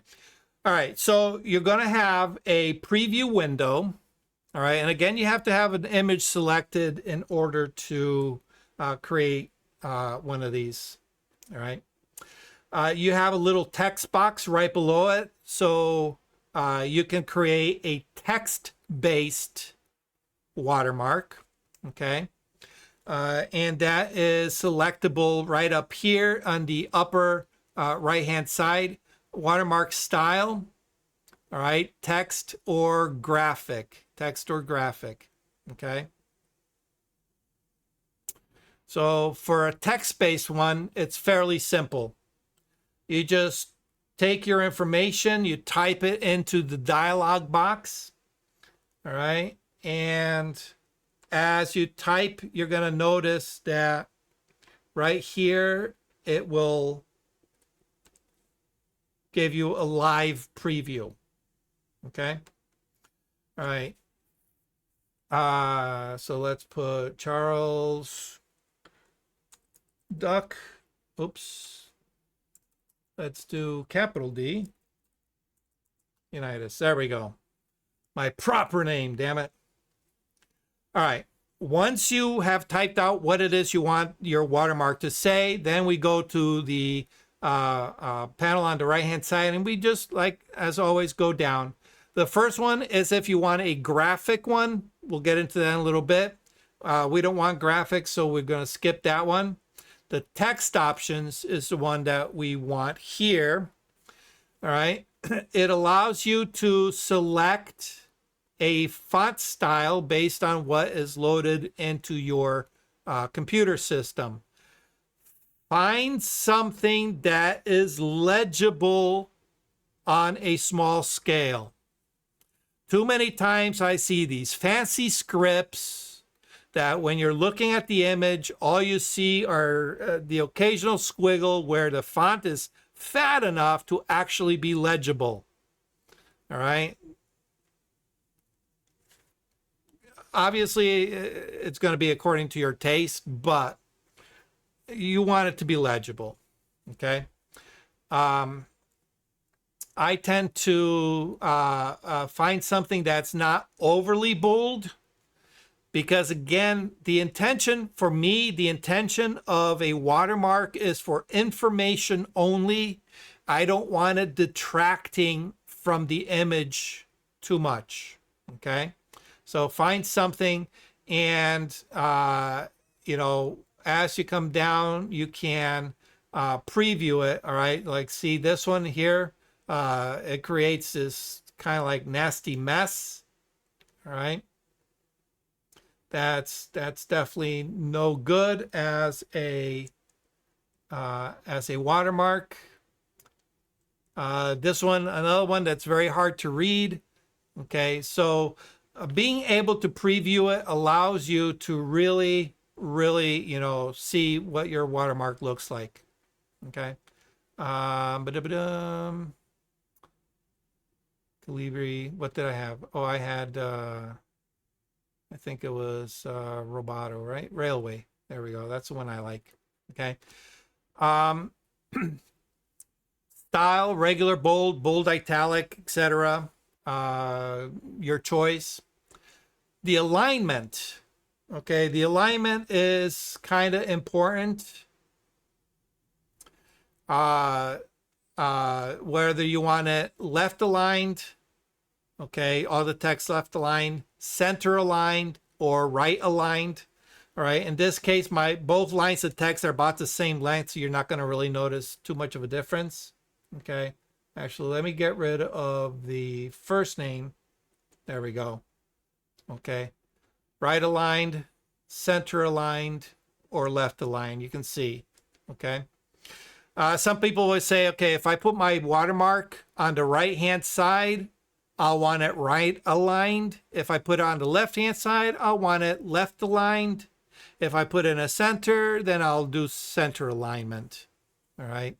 Kind of basic, right? And then the color. The color. All right. When you click on it, it's going to give you this color picker. All right.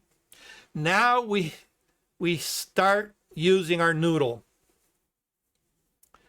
You have to understand that once you create a watermark, you want that watermark to pretty much work across the board of all your images. But all your images are going to be of varying colors, varying exposure ranges. They're going to contain areas of dark, areas of lightness. There's going to be patterns and textures and the whole gamut. And you want to be able to create a legible watermark that reads across this multiple gamut of textures and colors and intensities, correct?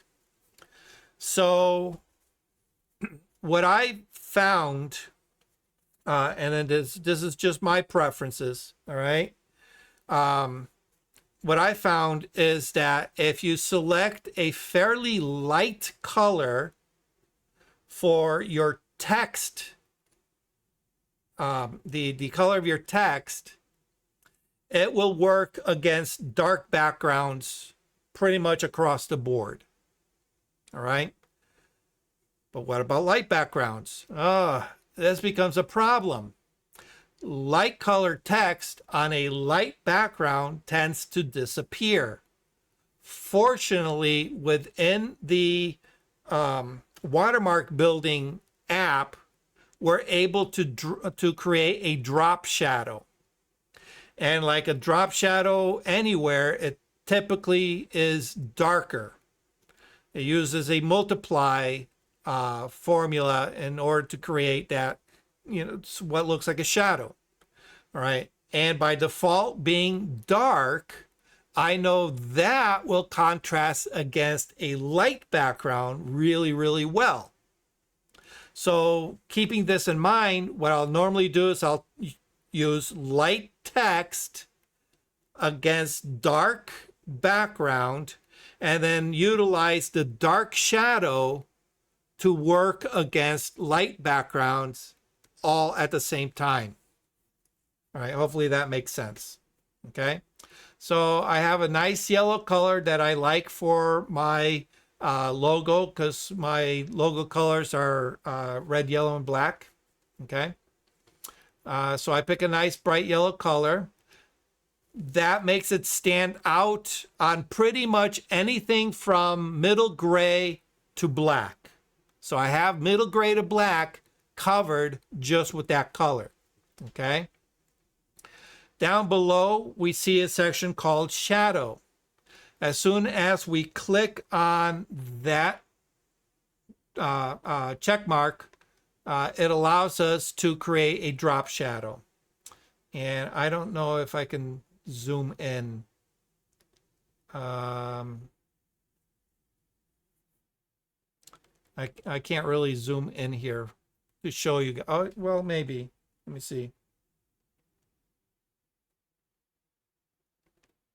All right, let's try a different. Yeah, it's not gonna. All right, it's not gonna let me. Okay. All right, so I bring the opacity. I keep the opacity at 100%. Okay. The offset is how far off. Oh yeah, here we go. Maybe you can see it now. Can you guys see that little drop shadow offset underneath Unitas? And that light section of the image? Maybe, maybe not. Okay. That offset allows me to say, all right, how far away from the text do I want that shadow to be?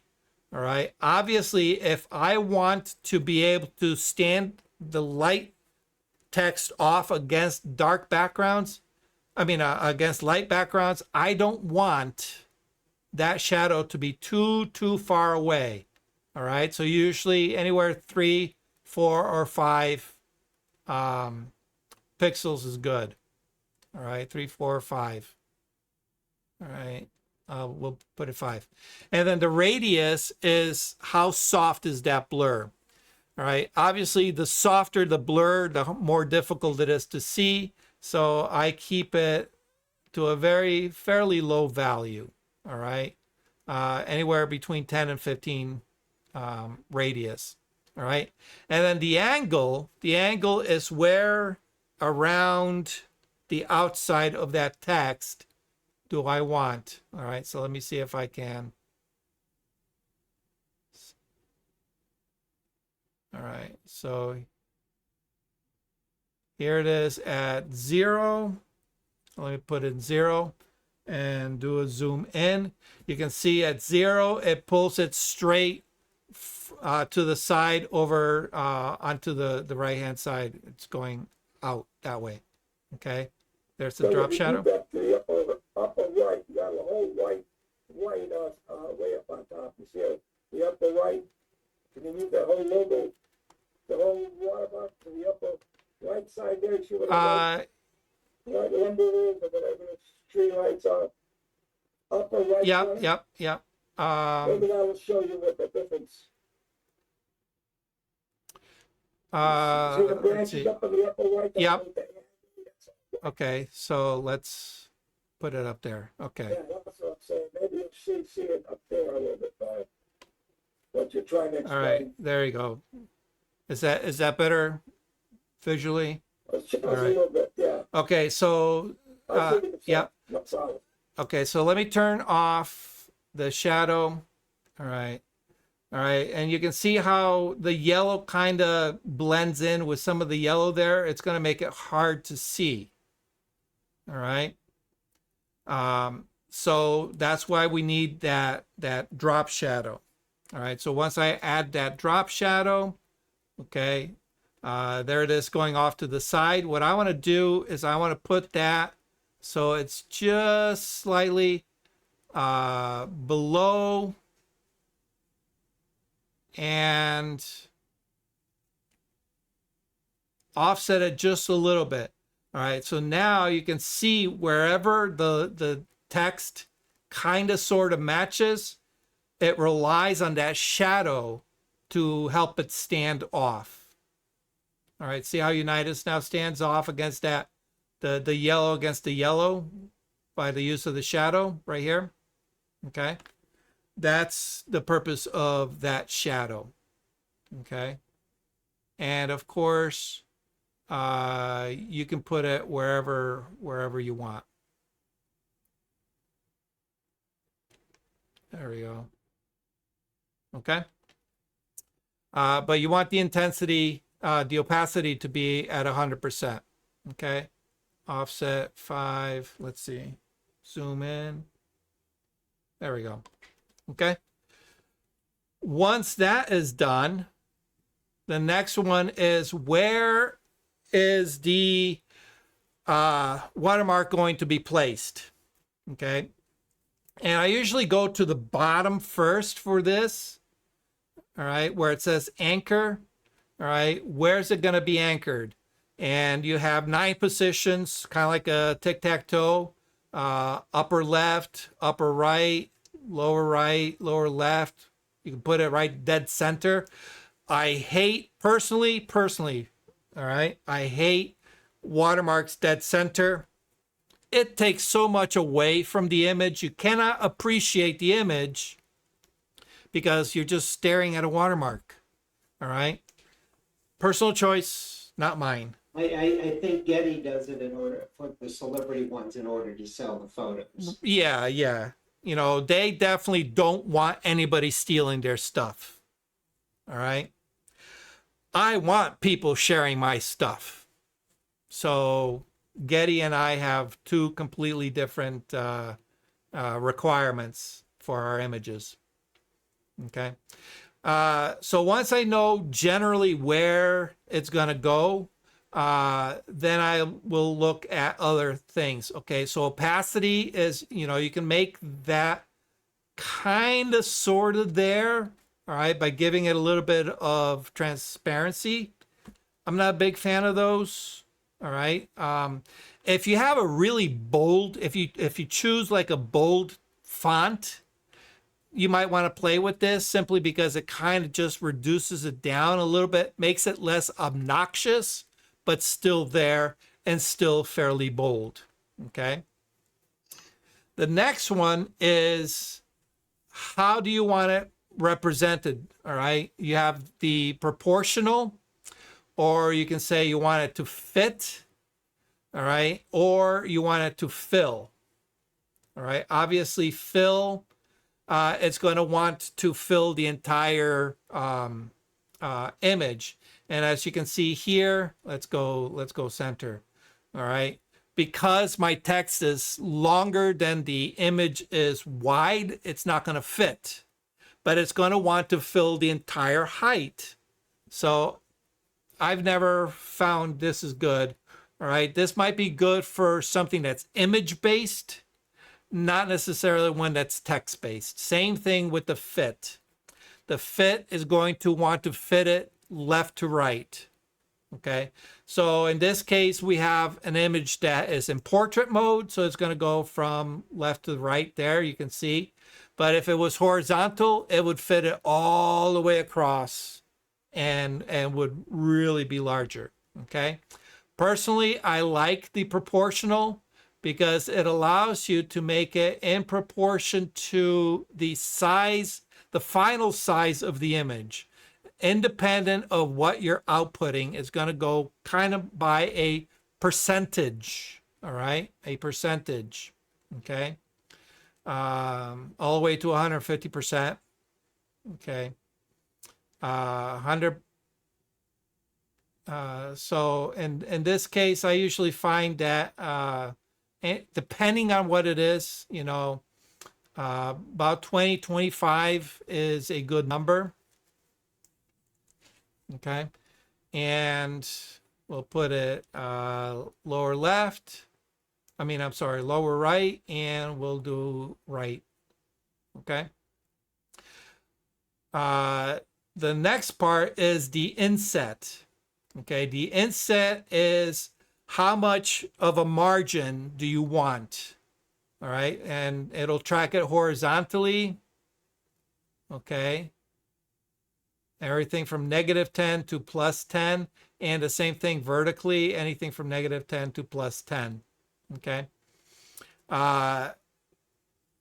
I usually find that 2 to 3 is a good number. I usually do less on the bottom than on the side. So in this case, I'll do like 3 and 2. And it puts it enough away from that corner so it doesn't look like it's being crowded. All right. So if you were to do like 0, 0, 0, 0, you can see it just shoves it into the corner. And if you do, if you use this to print out like keepsake photos, like I'll do keepsake 4x6s, and I'll create, I'll use the watermark as an overlay. This will keep it from running off the crop of the printer. All right. So 3, 2, all right. And then of course you can rotate it, to read left, right, rotate counterclockwise, the whole 9 yards. Okay. All right. That's how you build a text one. And then when you're ready, you just click save, give it your whatever you want to call it, and then you're good to go. All right. Like everything else, my naming conventions, I want to give a sort of a description of what the watermark is about. All right. So in this case, you can see I have a text-based copyright Charles Unitas, lower left, lower right. Okay. I have one that I use for client previews. As you can see, it just stamps preview. I don't know. Can you see that okay? All right. Here's where the opacity comes into play. I don't want to be in your face. All right. I want people to be able to see the image, to be able to judge which one they want to keep. But they're going to have to work on stealing it because it's got preview splattered all over it. Okay. And then, of course, I have image base, which we'll get into in a little second, and lower left and lower right. Okay. All right. Any questions so far? All right.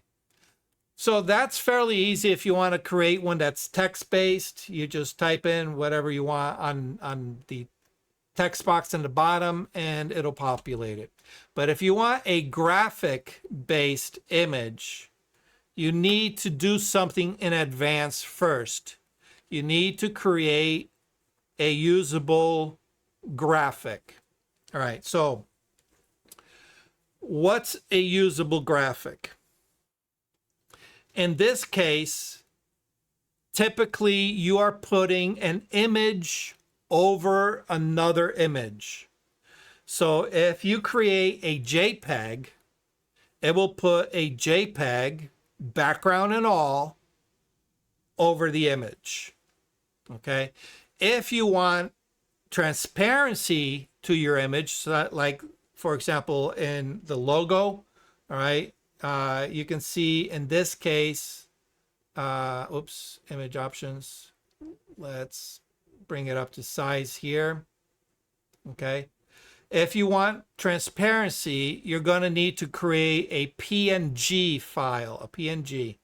All right. The PNG allows you to save alpha channels. Alpha channels are the transparent background. Okay. So, if you have a logo, or let's say you want to do your signature, okay, you can scan your signature and convert that to a PNG. All right. You do that just like you create any kind of image in Photoshop. All right. So if you want to use some fancy typography, you just put it together. And then when you export, you're going to export as PNG, but make sure that your background is turned off so that there's no background. It's just alpha channel. So let's see, do I have, I don't think I have, Photoshop's not open. Okay. Let me do it real quick so you guys get a understanding of this. We're over time. All right. Now, what size do we make it? Okay. Well, if you understand that your social media image is going to be no larger than 1920 by 1080, if you want your watermark to go across the whole thing, then you're going to make it 1920 by whatever. All right, you can do 1920 by 1080 if you want. Okay. If you're going to use it for print, you have to understand that it's going to have a slightly different dimension. It's going to be at a higher resolution. For print, you want a 300 dpi. And let's say your largest that you print is 14 by 17, okay? But your watermark is not going to be 17 inches across. When you print, you're probably going to be maybe 1.5 inches, 2 inches at the most, all right, for a watermark. So in that case, then you're going to make your document size appropriate to what you're going to print, appropriate to what you're going to overlay on your final product. All right. So in this case, what I'm going to do is I'm going to make one at 1920 by 1080. Okay. And we're going to go ahead and say create. Oh, and resolution 72 pixels per inch. Okay. Create. All right. I'm going to create a new layer. All right. And you can do whatever you want. You can apply text. You can get yourself a nice hard brush, and you can just do your signature. All right, very sloppy signature, but you get the point. All right, I'm going to do my signature. Okay. I don't want black as my signature. All right, because black is not going to stand out. All right. Just like we did with the text-based ones, we used a light color text, right? So in this case, I want, let's say, that nice yellow, right? We're going to give it a nice bright yellow. I'm going to go ahead, okay. And I'm going to clip it to my text. All right. And I'm just going to turn off my background because I want a invisible background. Okay. Now, if I create a drop shadow for this in Lightroom, it's going to add a drop shadow on the outside square of my image. That's not really what I want. I want a drop shadow on this yellow text. So I'm going to open up my layer style dialog box. We covered this, for our blend if. We're going to use it a little bit differently. Over on the left-hand side, we have down here, drop shadow. Okay, so we're going to click and select that. We're going to go to multiply, make this black. We're going to go and start playing with our distance. All right, we're going to bring our opacity all the way up to 100. We're going to do the size and the spread. All right, let's see. Maybe reduce the spread, go size. And distance. All right, and then the direction just to go a little bit off. Okay, and that looks good. So if I were to size that down, I'm going to turn that on. Ooh, that drop shadow is a little heavy. All right, so I can go back to my drop shadow. Let's reduce the opacity. All right, that looks a little bit better. All right. So you're going to want to get it right here, because once you export it, all right, it's pretty much baked in. All right. Say, okay, turn off my background. Let's zoom in. We're going to go File, Export, Export As. All right. We're going to select PNG. We're going to select transparency. Okay. Again, transparency. Make sure that your background is unchecked. Make sure it's hidden. Otherwise, that background is going to be white. Okay. Transparency, width 1920, height 1080. Okay. Doesn't need to be that size, but we're going to make it that size because we can use it for whatever we want. All right. And then we're going to say export. And we'll export up. I'll export it to the desktop. Okay. Let me put in that XXX folder. Okay. And then hit signature.png and hit save. Okay. I know I did that quick, but this should be fairly easy to do. All right. If you have a logo, just make sure it's got a transparent background. If you create one using text space, and graphics, again, make sure it has a transparent background. All right. Or do a signature like I did. Very simple. All right. Okay. Now, if I want to, let's see, restore. All right. So we're going to go graphic, image options. Okay. We need to select where our image is being held. We put it in our desktop. Here it is, signature PNG, say choose. There it is. Okay. Where do I want to put it? All right. So text options, you can see it's grayed out because we're using an image. We'll go down to this one. We'll say we want it in the lower right. We want it proportional, nice and small. So maybe about 18. That looks good. And we're going to go save, signature, and then LR for lower right. All right, so basic naming convention, say create, and we're done. Now, when we go to our export and we click on watermark, there is our signature lower right. All right, right here, signature lower right. And when we say export, kicks it out. There's our image. All right, and you can see the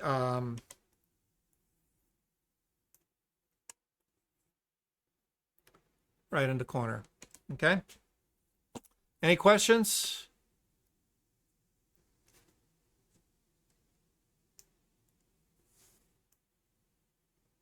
No, that was good. That was good. And I often wondered, I probably will never use that because I probably never saw anything in my life, but who doesn't understand that? You share your images on social media. All right. Yeah. So create one for kicking it out. See, once you have the preset, then you don't have to worry about going through that whole exporting process every time, filling out that dialog box. You just create it once and it becomes a single click. So now, anytime I want, I can just right click, export, social media, right there. I have one for branded, one for unbranded. I go branded. All right. In this case, it's asking me to select a folder. So I'll go to desktop, that one, select folder, and there it is. Now from here, I just take it, drag it to my Facebook, drag it to my website, drag it to a blog, drag it wherever you want. And once it's on Facebook, then you can come here and you can go delete, and we're gone. Okay. Actually, we can get rid of the whole entire, actually, yeah, here, I can get rid of this one too. There we go. And that's it. So I'd like to say something, Doc, excuse me, it's actually for Alan. You know, you did this several years ago. Went through this process, Mm-hmm. and actually I followed along and I built a signature in Photoshop as you were doing it. And if you look at any of my photos that has my signature, it's that signature I made that night. Awesome. But this is what I found from doing that. I'm not a professional, but what I found, seeing my signature there, it seemed to be like the Wizard of Oz when they gave the guy the diploma. You know, I go, that's all you need is a diploma. And when I started seeing my signature there, it just sort of validated me as a photographer. You Okay, know? yeah, And, you know, yeah. and because, you know, I used to just throw stuff out there, and then, you know, it looks good, and is it good or not, you know, and you know, some of it strokes the ego a little bit, and I think some of these pictures, when I put them out on social media, they actually look a little better because they have a signature if it's done right. You know, I've seen some other Yeah. photos. Oh, yeah, you know, yeah. if they No. do the signature right, you go, oh, that's cool. Yeah. You know, Mhm. and I've been meaning to get back and do just what you did now, is go back and do my real signature and learn how to flop the colors around. Yeah. And, do that kind of If, thing. But well, you have a scanner. You know, if you have a scanner, what I normally do when I work on a signature logo for clients, what I'll have them do is first I tell them to get a nice Sharpie, all right, and get a blank piece of paper, all right, and on that blank piece of paper, you know, fairly large in comparison to, you know, the appropriate scale to the Sharpie. So if you have one of the big fatty Sharpies, you'll want to go pretty large. If you have one of the fine point Sharpies, obviously you're going to go a little bit finer. And what I have them do is I have them write their signature multiple times, a dozen and a half times. All right. And oh, there you go. Yes, exactly. Why? It's how I doodle. Okay. That allows me to take very specific parts that read really, really well as a signature. And, you know, so when I scan it, I just take the parts that I want to use and I'll create, you know, the finished product so that it flows really, really nice. Because, you know, Because that's one of the reasons I go, I like the B, but I don't like the T. that's it. And can I get that N next time? Oh, I got it yesterday, but I can't get it today. Exactly. So what I'll do is I'll scan the entire sheet and then cut and paste the B, the RIAN, the you know, and move, you know, and if you know, I don't like the L here, but I like the L here, I'll just take that L and move it in, you know, in place, and really create a nice, good looking signature. All right. And then once I have that, I get rid of everything else, spit that out as a PNG, and we're good to go. You know, if you like white signatures, don't use pure white. Go into like a very light dove gray, you know, maybe at, you know, 10 points in. You know, don't go straight flat white. Never looks good. So awesome. Thank you for sharing that. I appreciate that. Brian, you're correct. Yeah, you're right. I probably should do that. I should think a little bit more of myself. But You know, I've always just thrown it on social media because I like it. I don't, not that I don't care, but yeah, you're probably right. A nice signature might, you know, promote my mind a little bit. Say, yeah, maybe I'm a little bit better than I think I am. You I was are. just looking at your You are. Facebook before when you first got on tonight, and yeah, that's some good stuff out there. Yeah. Really? Wow. You know, I thought so. Thank you.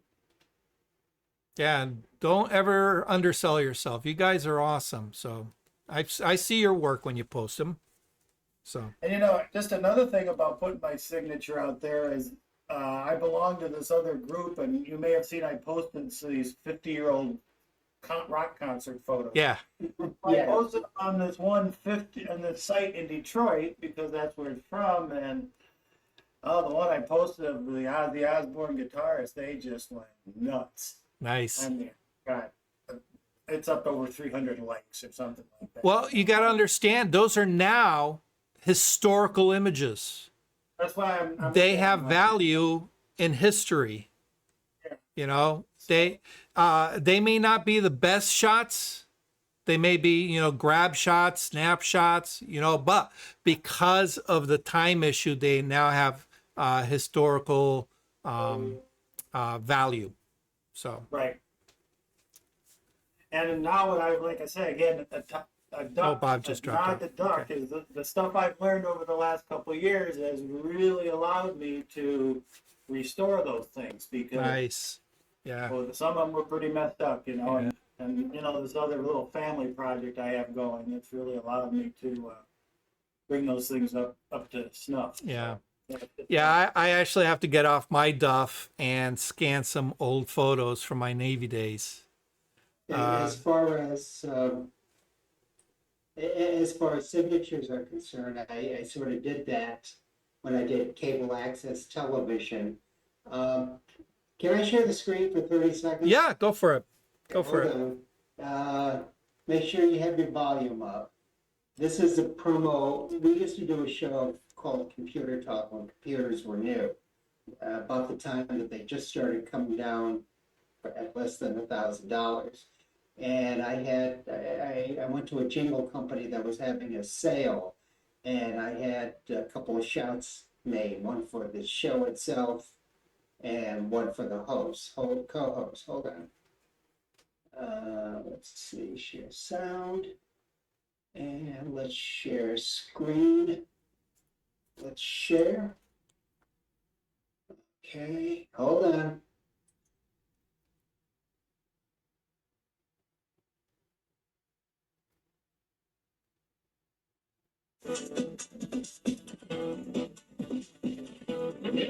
Two three four 025. We are ready to. Oh, wow. Who is 97. Howard Eccles from Interweb. Howard is a pioneer in webcasting. Oh, no, this is not the promo. This is, hold on. Which is a chroma key, and what he's doing is he's looking at a blue wall. Basic homepage. In other words, if you put www in HTTP On database, and you say sort on this, or give me Oh, look how young you were. whose zip code equals. If we could only go back in time, huh? People can with 75,000 can probably buy a probably. It's a year. Probably buy a probably. I can't. To know how important it is to back up, to have some kind of a backup system. Oh, wow.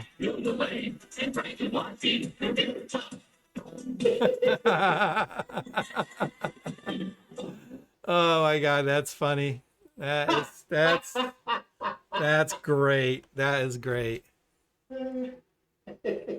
That's awesome. I thought I grabbed the promo, but I did a best of. That's why I had to skip You know it. that's fine. But that's when I had dark hair.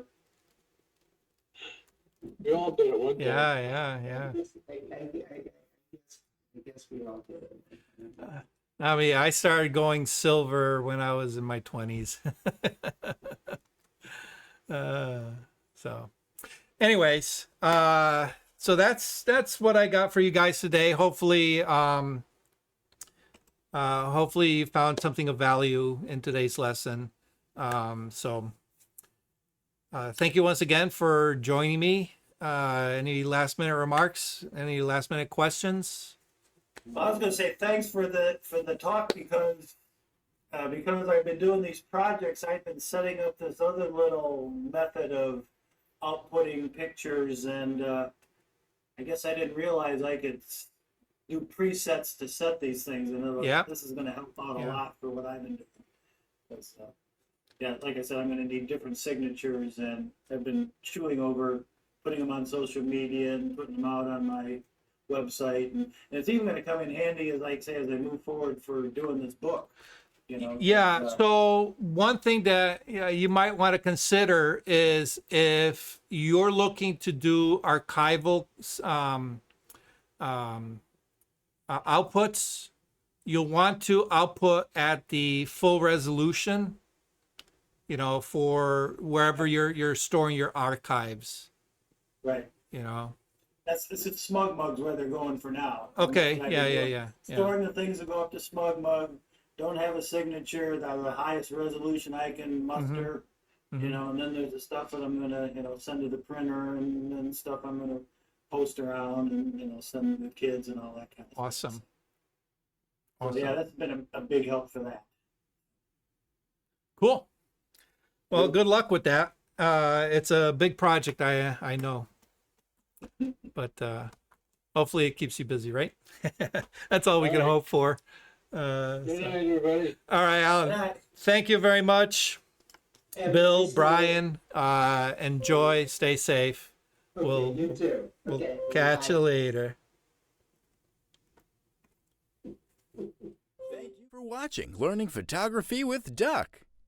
Brought to you in association with Milford Photo, your local full-service camera store. Located in downtown Milford, Connecticut, Milford Photo offers you a personalized shopping experience.